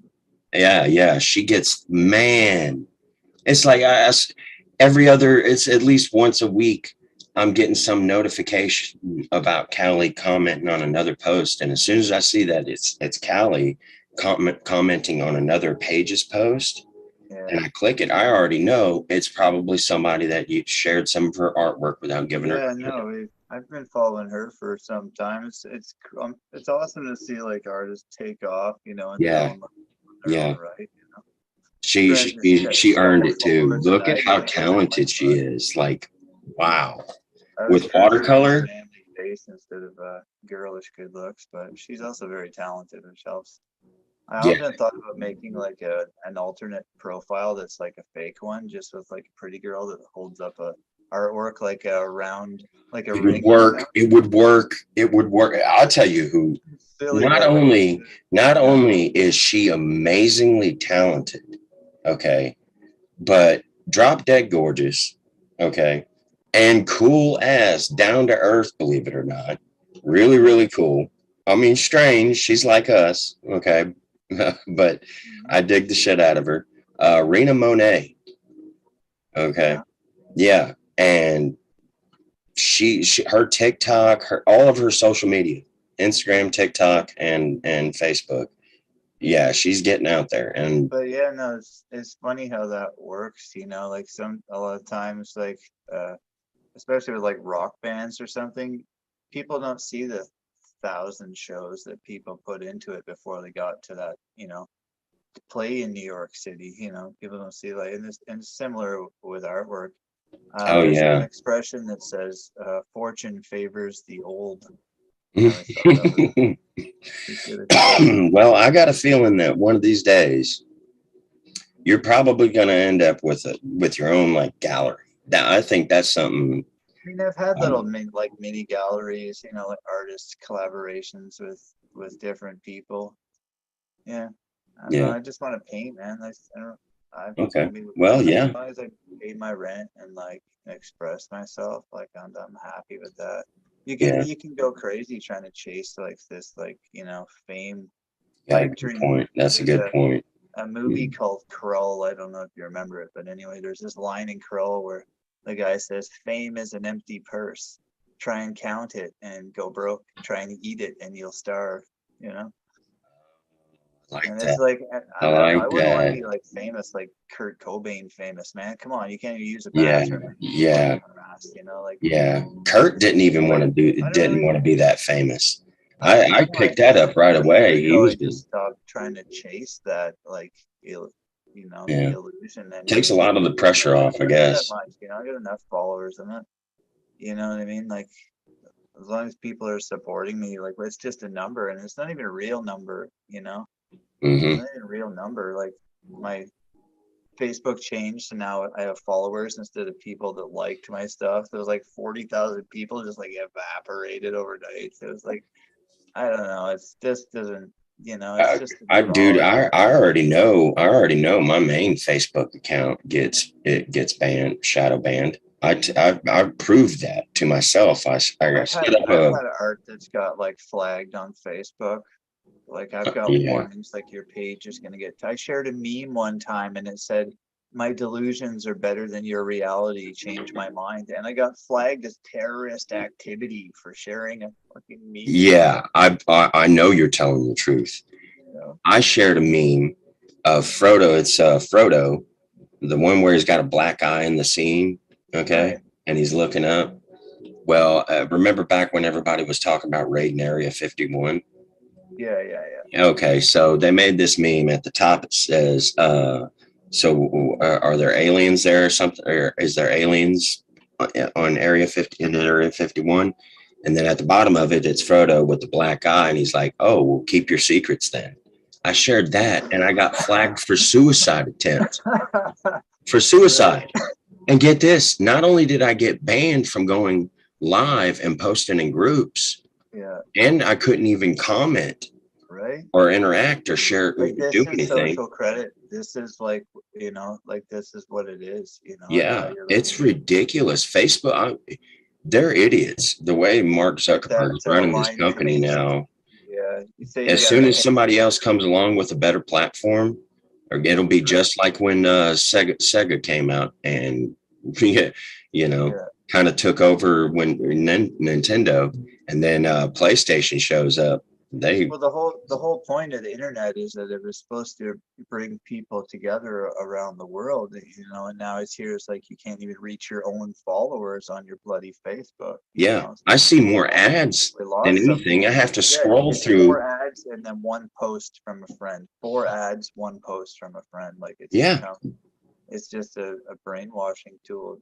it is. It really is. It's a If you consumer. don't pay now, nobody's going to see your stuff unless you're paying through the nose for to access this. Yeah, they want me to pay $10, $20 to boost my posts A for dollar a like. You're paying a dollar a like. Like it's not worth it. And no. especially when you can generate it organically just by posting a group Yeah. network. That's why I've noticed a lot of people starting artists and other people are migrating to TikTok a lot. So keep that in mind as well. Make a Yeah, TikTok account because that's Rena's posting all the time on TikTok and she's I mean, getting I've heard yeah, that. Yeah, I've heard that too. yeah. Uh, All the artists that are regularly active on TikTok, they're getting a lot more views and interactions now. But nice. yeah, you're right. With Facebook, it's ridiculous. I got that backup account, Allen Johnson, and I kind of kept that account secret for a long time. I kept it low key, and I only wanted to keep it for artists. I didn't want, I just wanted art friends to be on there because I started noticing, like what we just pointed out, I wasn't seeing enough of my art friends showing up on my feed, and I really wanted to see art.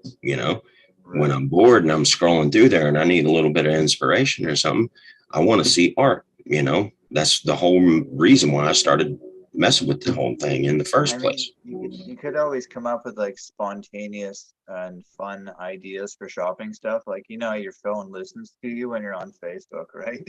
You Yep. just blurt out some random interesting things that you want to see on your advertising, you know?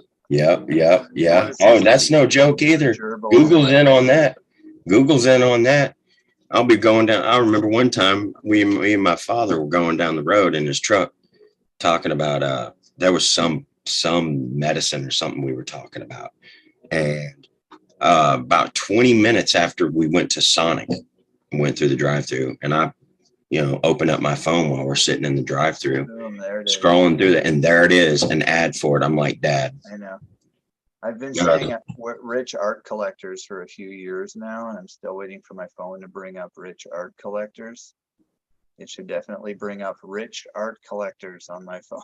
Wouldn't that be a blessing? Oh, that would be awesome. Well, let's see if it works. Hopefully it is. It does. But no, actually, I have noticed though, especially since I've started gearing my page away from talking about politics so much and back into the art thing, I'm seeing a lot more like posts of other art pages that I've never seen, artists and stuff that I've never seen before, art galleries, like all kinds of stuff. So yeah, that's a plus, I guess. But I noticed that with my other account, I kept it mostly art friends. That way I can go to my backup account and see more art, right? Well, I've started being more active with it and, you know, using it more to share as well. And one thing that I noticed right away was I was getting more engagement on my backup account, even though it doesn't have nowhere near as many followers or as many friends as my main account. Well, the same thing with me. Like I have 70,000 people on my art page, and I'm reaching like 0.002% of those. Wow. People. You know, it's ridiculous. Like, yeah, that's that's amalgamating this many followers. They can't even see the shit. Like, what was the point? You know? Yeah. Well, I'm hoping that I can kind of help with that, alleviate that problem. You know, that's why I said, you know, I want to do this to help other artists out there. And I mean, it would also help me. I'm trying to get back into my art again. I also do tarot and stuff, and I've got a YouTube channel, which we're on there. We're on YouTube as well. I haven't checked to see if there's any comments. As a matter of fact, not seeing any.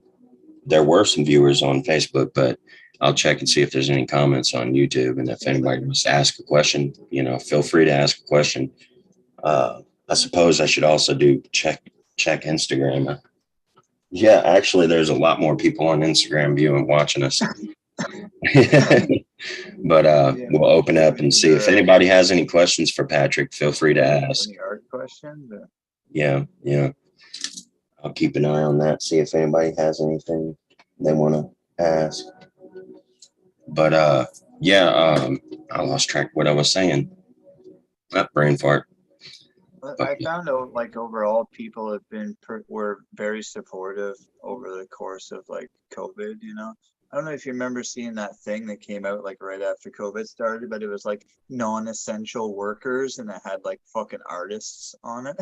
Did you see that thing in the States? I don't know, we saw it here. I was like,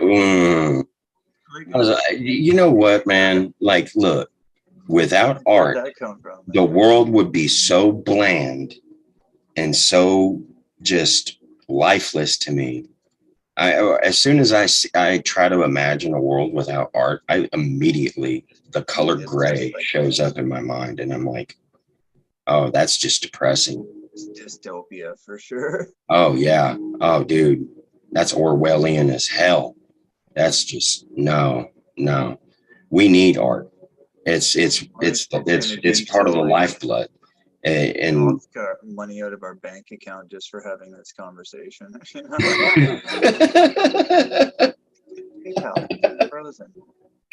Yeah, but no, I hope to alleviate that issue a little bit, you know, and if I get enough people start watching on YouTube, I can monetize the page, and that'll put a little extra income for me. But Just keep that's plugging why I don't away. want to. I'm not asking for any. I'm not asking artists or anything like for fees to get on the show or anything like that. Another great way for artists to like get some like pretty quick publicity and notoriety is doing like charitable events. Like last year we did a fundraiser here for a local children's hospital, and I remember that. You get like on the local news, and you get on the radio or whatever. Didn't you post? I think I saw a picture of you with some of those kids in the background. I think you were outside. My daughter spent some time in the hospital here, so it's part of me to sort of give them back.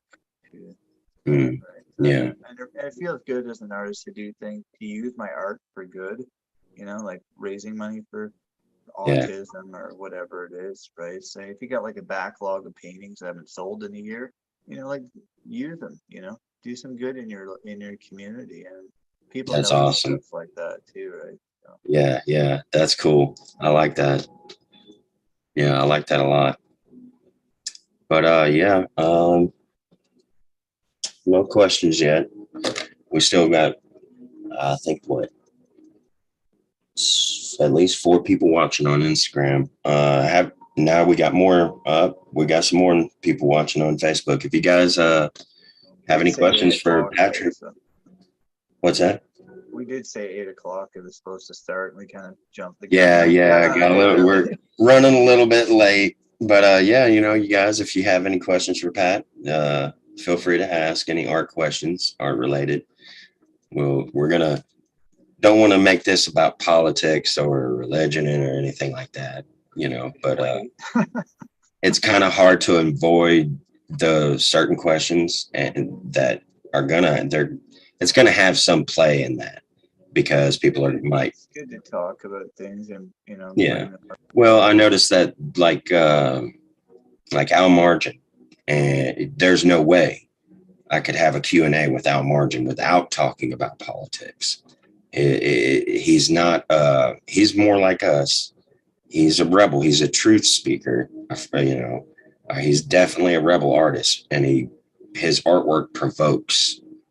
Like the kind of art he makes, it's like he's being like not facetious, but he's bold about it. He's pointing out like hypocrisies and double standards in society, corruption, lust, all of that stuff, like all the sinful nature of human beings and how we treat one another, especially along the lines of like government and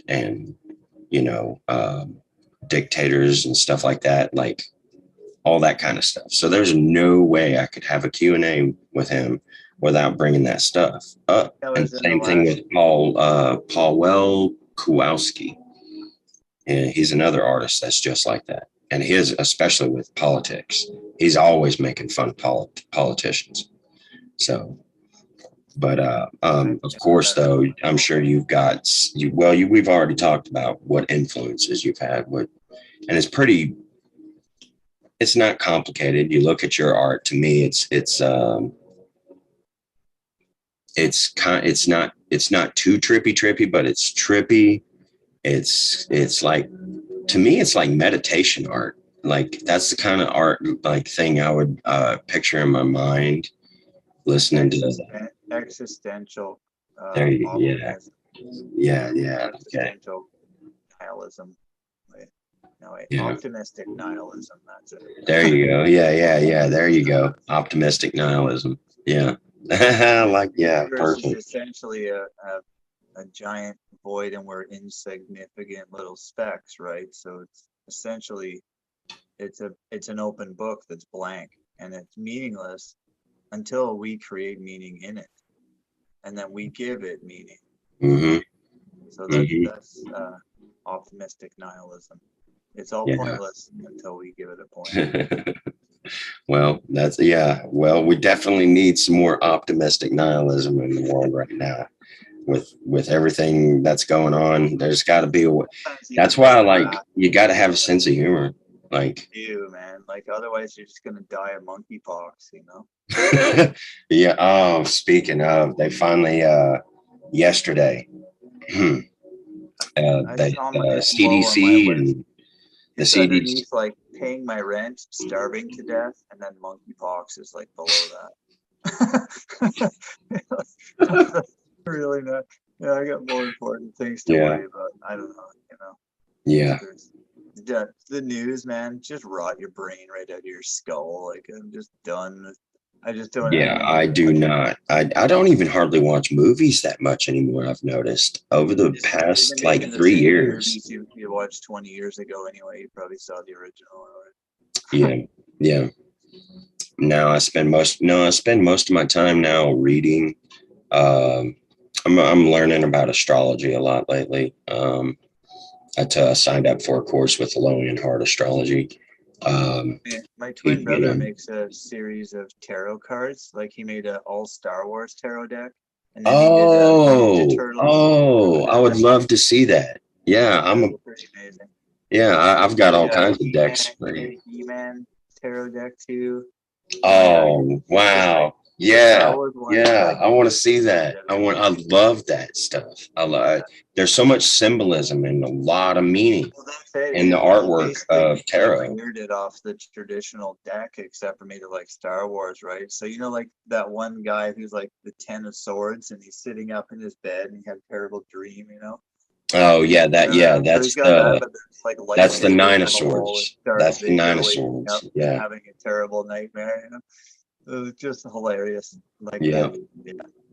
That's cool. That's cool. Well, after the show, whenever you find time at your Yeah, I convenience, do. I would love to see that. I Yeah. believe it's I'll just buy it. Star I Wars. might even Star buy a Wars deck. Tarot on Instagram. I'll be dang. Yeah. I'm surprised. Has he not Jeremy. gotten any copyright issues with that? He actually got an official endorsement from Disney. He does like these Wow. miniature drawings. They're like crazy small, like really small. So the person from Disney contacted him and he sort of was low key working with them. Yeah. Okay. Been in Right touch. on. Right Follower on. base after Disney shared his stuff. Yeah, that's cool. That's cool. Yeah, I've fallen in love with tarot and the art on tarot. Actually, I'll even show. I've got all my decks sitting right in front of me. This is my favorite deck. This is some bougie. This is the bougiest deck. Like as far as tarot cards go, this is about as bougie as it get. They use card stock and everything, All right, and buddy, it's ask for it. It just so oh happens I got the Star Wars deck right here. oh here we go. Show you a couple quick ones here.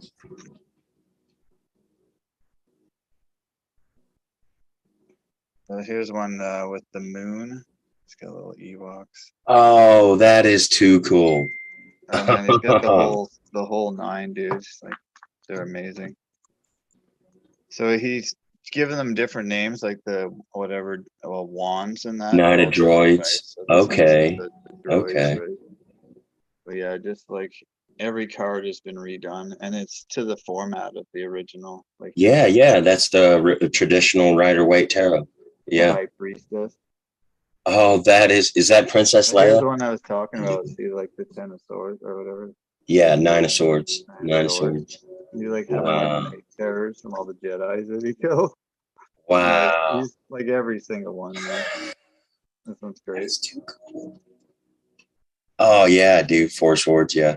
The blasters was one of the other things. That Yeah, is nice. And his art is just like yours, really. it's similar but different. This one is funny. The lovers is actually Oh, well, just that would they're be a great. touchy subject. They're Some just people might get awesome. upset about it being Luke and Layla or Luke and Han. This one's great too. The Tower. Oh, that is cool. He's got them all. Judgment. Check this out. It's like Oh, wow. right. He put like so much bloody thought into these things. This one, the Hanged Man, is that little robot that gets burned on the. Wow. Yeah, I love how he was able to keep to the traditional Rider-Waite Yeah. tarot there still too, This using one's Star Wars. the Holophant. It's like a hologram The Hierophant, the whole. or whatever. Yeah. That's cool. This one's great too. Darth instead of Death. That is Oh, too they're cool. just spot on. Yeah. Yeah, they're pretty amazing. Right But yeah, on. he's got Thank the whole you. nine. Well, do they sell these decks? I mean, He does, I believe. Yeah. Yeah. okay. Well, at the end of when we end the video or whatever, if you want to, feel free to post the links in the comments. I knew that was coming. I knew that was coming. I knew that was coming. Yeah. Yeah, Pretty yeah. I amazing. knew This that's who one, it was this going to one's be great. too. Check this one out. Check this one out. The Hermit. It's a freaking old man. Oh, Right? yes. Yes. Dude, he just nailed this whole deck, everyone. He did. That is dope. Yeah, yeah, so we did a He-Man one and a Ninja Turtles one. Oh, wow. That's Oh, my twin all card. those would sell. I tell Oh you yeah, what, you send those links and I'll share them around. yeah, he does There's a that lot as of well. people that I'm friends with that I'm in a lot of tarot groups. I'll share those to the tarot groups.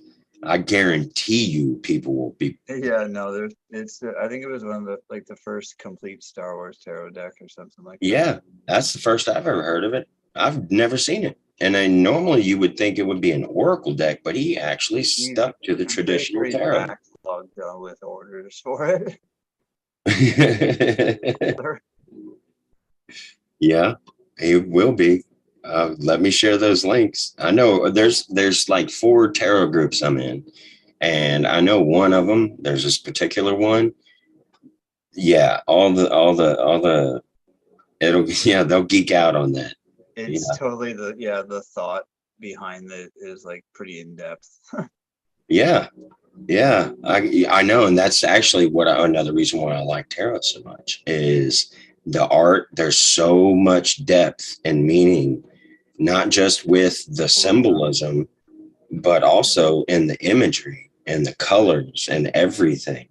You know, it definitely sends a message if you know how to. If once you start learning tarot and how to read those cards and stuff, and it's like, wow, they put so much thought into It's been all of around for a this. pretty damn long time too. I mean, I don't take anything super literally. Sort of, I take it as advice, I guess. Mm-hmm. But, Yeah. Me, I read tarot in a way of, okay, I identify as an empath, an intuitive empath. And when I'm reading these cards, whatever's coming through, a lot of times it actually is mirroring the person that the querent is what you call them. It's mirroring their current circumstances, and it lines out possibilities. So anyone who when you don't I don't read tarot, and I tell people all this all the time, even if I'm watching another tarot reader and they're doing a read on me.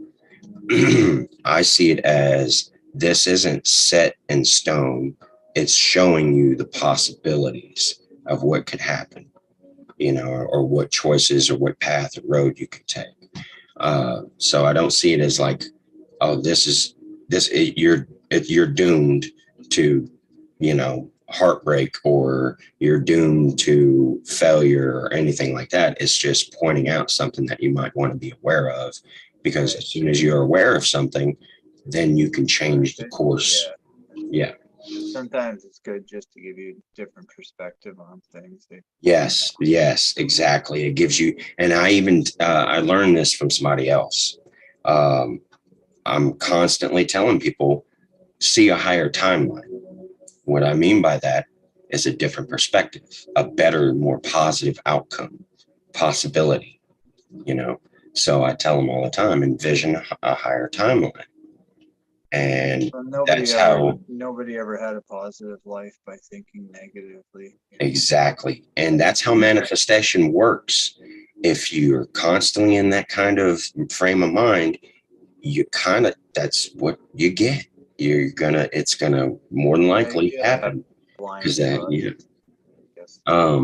there was Like this, I remember this documentary came out called What the Bleep Further Down the Rabbit Hole, long, long time ago. And in that documentary, it talked about, this is the first time I'd ever heard of like manifestation, really. And I'd never paid attention to any of that kind of stuff before. Um, at the time, I was a drug addict. Um, and yeah, anyways, I saw this video and it talked about this college student who had this dream house, and he had a picture of this house, okay, that he dreamed of and he wanted. Okay, that's the kind of house he wanted to live in. So what he did is he took that picture and he hung it in his mirror every single day while he was getting ready to go to class or whatever. You know, he that was always on his mind. Okay, this is my goal. That's what I'm shooting for, is that kind of house. That's the kind of house I want to live in. Well, like it was like 20 years later, 15 years later, he had gotten married, had kids, and they were moving into a house, and they were unpacking, and he started unpacking his old college stuff, and he pulled out that picture, and guess what? The house that they were moving into, that they were unpacking in, was the house in the picture. Sounds like a Talking Head song. You may find yourself in a beautiful house with a beautiful woman. Yeah. I remember that song. I believe in that to a point. Like with me, like I knew I wanted to do art, so I started doing art, and it's sort of, yes, you can manifest stuff. Like now I'm at a position where I kind of get by doing art, right? So I guess you could say to some extent I did manifest my reality. On the That's other to side of me, things, it's also manifesting isn't like waving a magic wand or anything like that, that's you the thing, know. is like you can manifest all you want, but you still got to like put the 10,000 hours in to master your craft. Yeah, you got to make it Okay, happen. so You got to it's make hard. it happen. You got to take You can't action. just blindly have faith that things are going to Yeah, work out. exactly. Yeah, So you exactly. manifest it, but it's also a call to action as well as your intent. You know. Exactly. That's manifesting. That's when you've gone from, and in the world of tarot, you start off at zero. The zero card is the full card, taking the leap. Okay. And that's the action. You're moving forward. Okay. You don't know what to expect. You don't know, but you're moving. You're gonna do something. The second card in tarot is the magician card. And that represents having all the necessary tools that you need in order to make whatever you want happen. Manifestation. Okay. That's the base meaning of it, but that's how it works. Okay. It's not snap your fingers and all of a sudden you magically got a bowl. Manifesting in that, like the outcome was defined at that starting break. You know what I mean? It was that initial veer in a different course that led you It down. starts with the thought first. Starts with the thought. So and then you put it down on paper, and actually that's an art in a way, is a form of manifestation in of itself. It comes out of nothing. It comes from like the deepest part of your subconscious brain, right? There's sometimes I'll do like a dark painting, like I did that one with the guy kind of blowing his brains out, and then it made like a wormhole, so it was like space wormhole going through his head. And like that was like me getting that darkness out of me, so that like it can, now sometimes people will see that particular painting and they'll be like, "Yo, bro, you really helped me through like a dark place because like I saw this fucking painting." And that's something I want to give you credit for that as well. Now that you bring it up, man, you actually, to me, you really did help a lot of people. I remember it was before the pandemic, really. It wasn't that long after I had gotten out of prison. But there was a period of time, things were already starting to get really bad, here in the States, with politics and all that was happening, around the world. Everybody was always on the edge of their, seat, waiting for a war to pop off or something to happen. Okay. And it seemed like a really dark time. And I noticed a lot of people, that's why they were escaping to Facebook and stuff. That's one of the reasons why people got so addicted to their phones, is it was another form of escapism. But I noticed something, that it was the artists, especially at that time, like you said, you were getting a lot of engagement back then.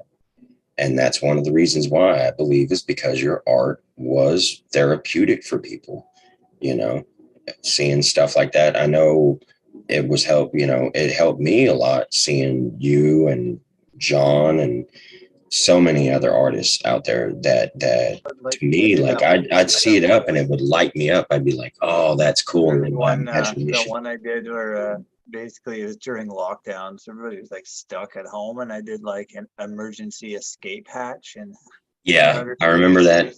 Just get me the fuck out of here, Oh, man. yeah, Pull that bloody escape hatch, yeah. So yeah, you were kind of like, I call you one of the backbone artists during the dark days, and we're still kind of there, and you guys are still out there. And to me, you guys are really helping a lot of people. I mean, it kept me inspired, and it kept me going through a lot. I almost died. My health went to crap.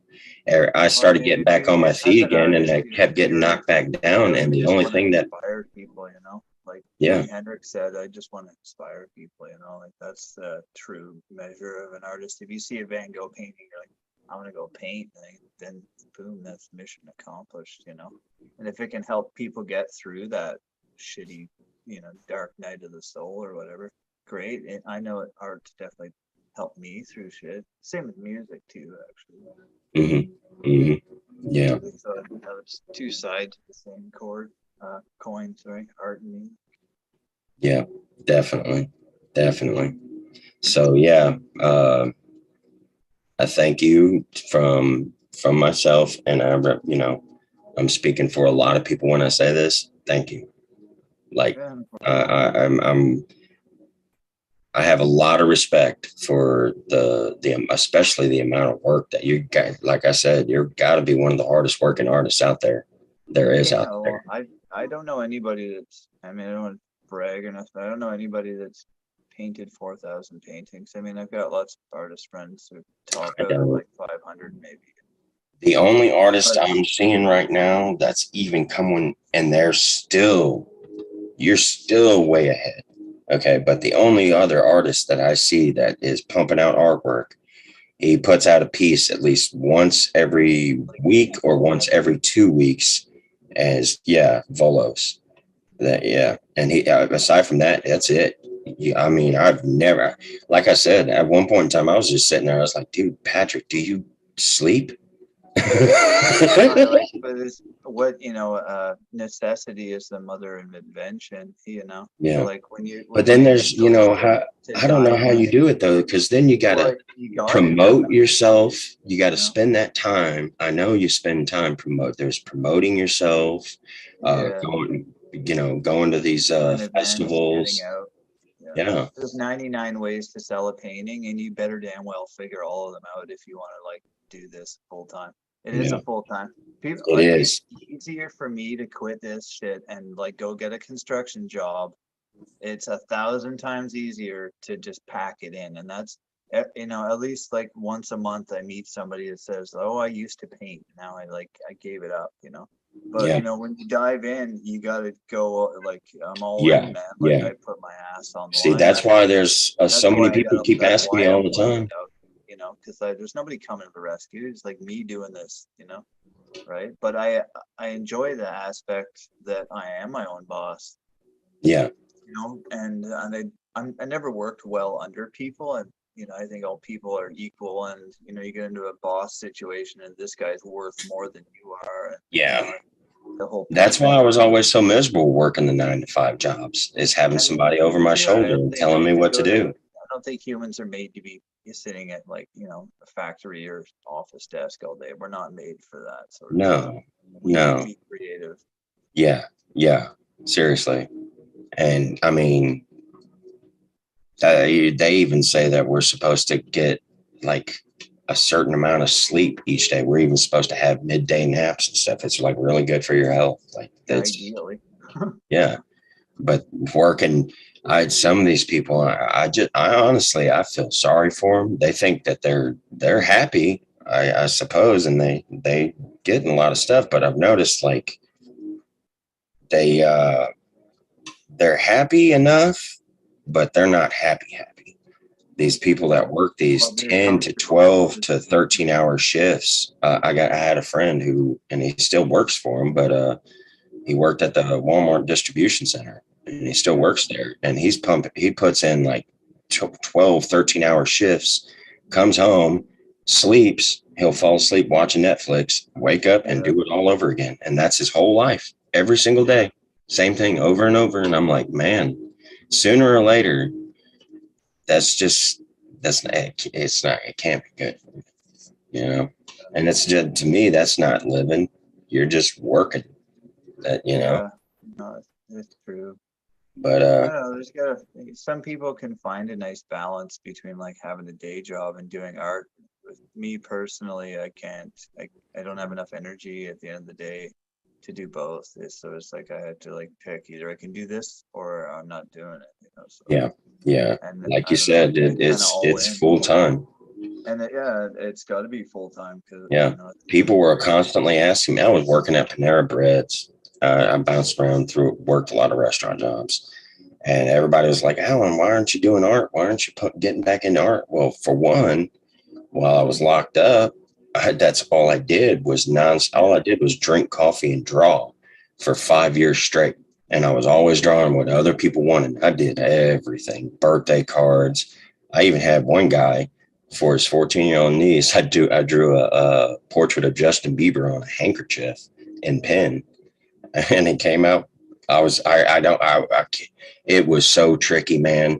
I had to pin the corners down, make sure the fabric was just right. Oh And my God, every section that I was, that I was doing and working on, I had to take these two fingers and hold it in a certain way to get that. Yeah, it was, it was very nerve wracking, but I pulled it off.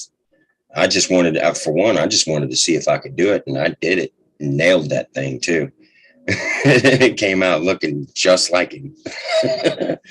But yeah, I did that for 5 years, and then I got out and I started working immediately. I went right to work, and I told myself I'm just going to take a break from art. And then I actually wanted to get into culinary art school. Art has always been there for me. Like that's the thing about it. Like I don't have to rely on anybody else. It's literally you're in control of it, right? Yep. To an extent. I mean, I still need other people to like buy my art. I still like need support from like followers and that sort of stuff. But when you're actually doing it full time, people see that, that's like they know that you're real with it. It's not just a hobby or whatnot. Yeah, and that's a good point to make for anybody watching. Like, if you want to be an artist, it's drop everything else that you're doing, getting ready, because it is a full-time thing. It's something you don't just. It's just the byproduct of hard work, essentially. Yeah. It's a lot of people there. I don't know. I don't want to say a lot, but I do know that there are people out there that have this idea in their head that it's easy. I've noticed they have a day job. It's hard. Yeah, they look at artists as like, oh, these hippies that they're not workers. They don't even they don't even look at it as work. And it's like, those are the same it's people work. that like they'll get a memorial piece of somebody, a portrait of someone that they know that has died or something, and they'll cry, and then they'll understand that Yep. Yeah. Yeah. I did a portrait of a dog. people that don't appreciate it. Yeah, when I was locked, and this was a prison. Okay, I did a portrait of a dog for this guy's mom. Okay, he was getting it done for his mom. And when I handed him the finished product, man, we were sitting down at a table, and there was not a lot of people around. So there were no eyes on him, locked on him at the moment. I just slipped it out because every time I finished a piece, people would literally like be waiting to see it. They wanted to see it, but I wanted him to get a moment to look at it for him, without any others. Hey, let me check it out. So I sat down at the table with him. I was like, I let him know. I was like, hey, I got that done for you. And I slipped it out and I slid it to him on the table. And as he was looking at it, he was like, first, he was like, wow, man, this is perfect. And then he's sitting there just looking at the details. And all of a sudden I could see his eyes start watering. They were welling up. And I was like, I've some of the hardest paintings I've done are like friends of mine that have passed away, and I've like painted them because like I love them. They're my friends, So like I'll usually just give it to their relatives or somebody that's in the family. You know what I mean? Like no amount of money can like buy the yeah, the sentimental value of it. appreciation Yeah. that you get when you give someone a gift like that. Yeah, and it's so much more meaningful than just taking a picture. Yeah, it has It's meaning, like yeah, purpose put into it. yeah. So, I've but always art can noticed be that. heavy, it can be heavy and it can be, liberating at the same time. Yep, yep. I don't want to end. My thing is, and I don't want people. I don't encourage people to live or have that kind of mind frame like Van Gogh going crazy, cutting off his ear and all that stuff. It's like, But that's don't exactly sacrifice your that's mental health like that. self-destruction. Yeah, But I don't endorse self-destruction, whether it's drug abuse or, reckless abandon. I mean, I guess I'm yeah, guilty of it. Like to some degree, you got to jump in with both feet. yeah, You know, yeah, you got to take yeah, that yeah. chance, like lay it on the line, man.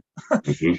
And Yeah, I that's mean, part of it. open your mind, expand your mind, and Sometimes I'll do a painting and I'll be like, I nailed this painting, it's perfect, and I'll have it for a year before it sells. And then I'll do another painting that I absolutely hate the way it turned out, and somebody else will love it, even though like I hate it. But that's yep, art. It is yep. subjective to like the person that's It making it, is. It and they gotta is. It wait is. for that Star Growing up, Wars my mom, I movie. used to drive my mom crazy because I'd draw something, and sometimes I wouldn't even finish it. I'd get halfway through it, and I was just like, oh no, I couldn't stand it. I hated it. So Never do I'd that. crumple it up and I'd throw it in the trash. No, that's My wrong. mom would go digging through the Right? trash every single day, pulling out all my artwork. I She would see. flatten it all I out and never put it give in up a on a photo painting. album. Like even though it's ugly, it can be ugly 99% of the time, and then you get to that last stroke on the painting, and it falls into place.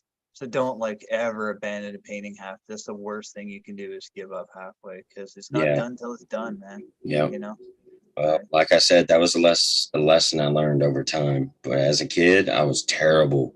It's obsessive. I had it crossed over into OCD, and I still Obsessive, kind of yeah, have that.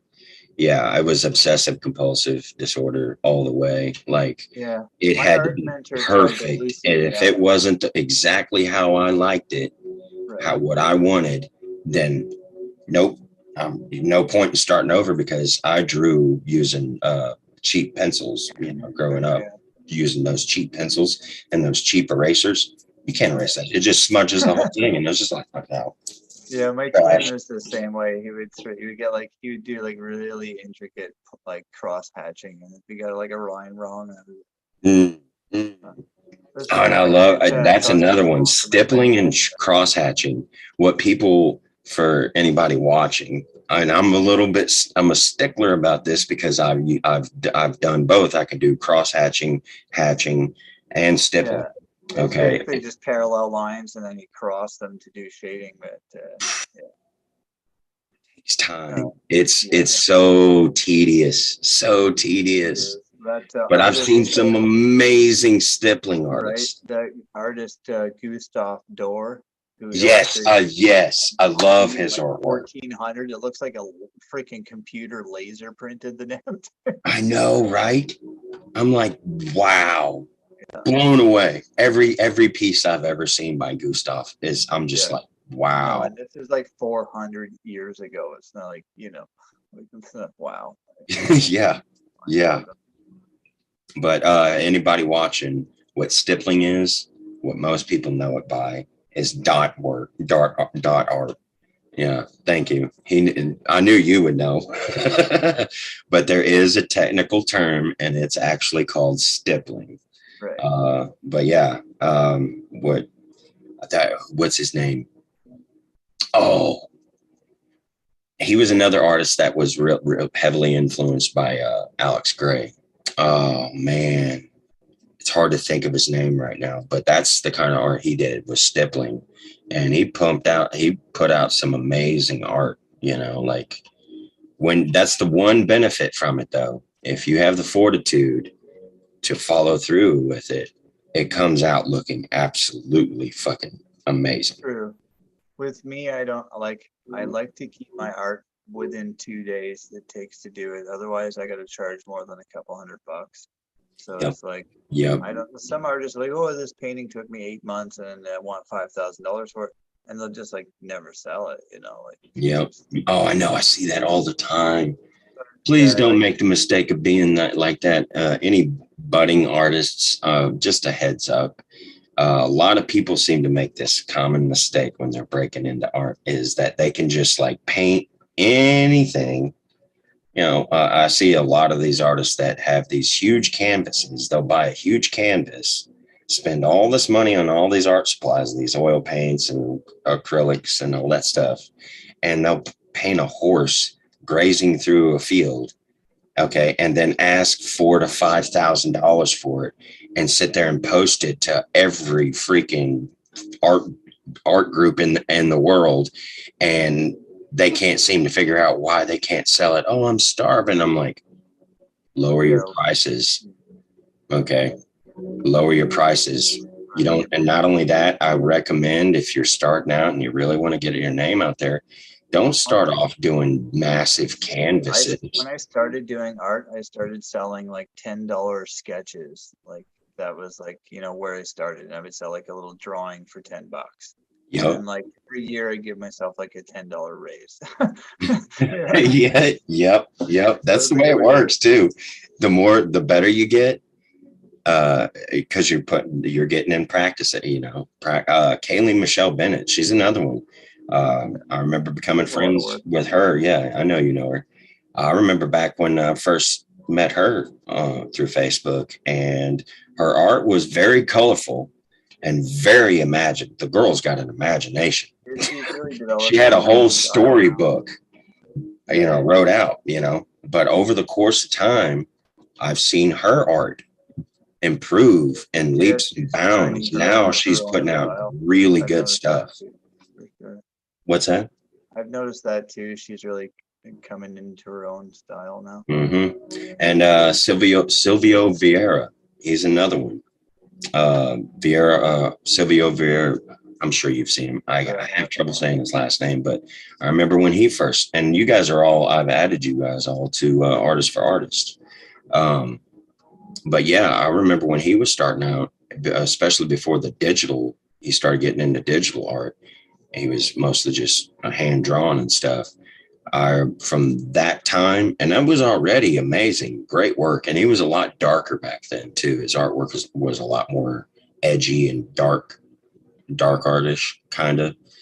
But over time, and I could see it, like he was getting better every year. It was like massively improved. And then he got into the digital art, and now the art he's putting out, just like every time he puts a new piece out, I'm just like blown away. I'm like, nice. Yeah, he's figuring out his craft. Yeah. Mastering it. He's mastering. And that's how you do it, though. I gotta head up here soon. Yeah, it's a good time. And it was, hey, thanks for coming on. It was nice. I liked it. It was a really good chat. Maybe sometime we could do this again. link so you can share that. Yeah, definitely share any links you want. Link. Do you have a website? You don't, do you? You do? Yeah, it's just www.patrickennisart.com. Cool. Okay. And you can post that in the comments. Any links you want to share, you can post in the comments. And for anybody watching, thank you for joining. Hope you guys enjoyed it. And with that, you guys have a great night. And you, Patrick, yeah, thank you for coming on. That was a good one. It was nice talking face to face, sort of. Yeah, it was great meeting you for the first time face to face. I don't even know we've been Facebook friends for 100 years. I know. I think I've briefly talked to you one time, and it was only like 20 seconds or something. I have it in my head, this little short memory of actually speaking to. Oh, that's what it was. I think you were live or something, and I asked you a question. I don't know, but yeah, this would officially be our first time. My painting sessions once. Yeah. Well, anyways, you have a good night, and everybody else have a good night. Blessings.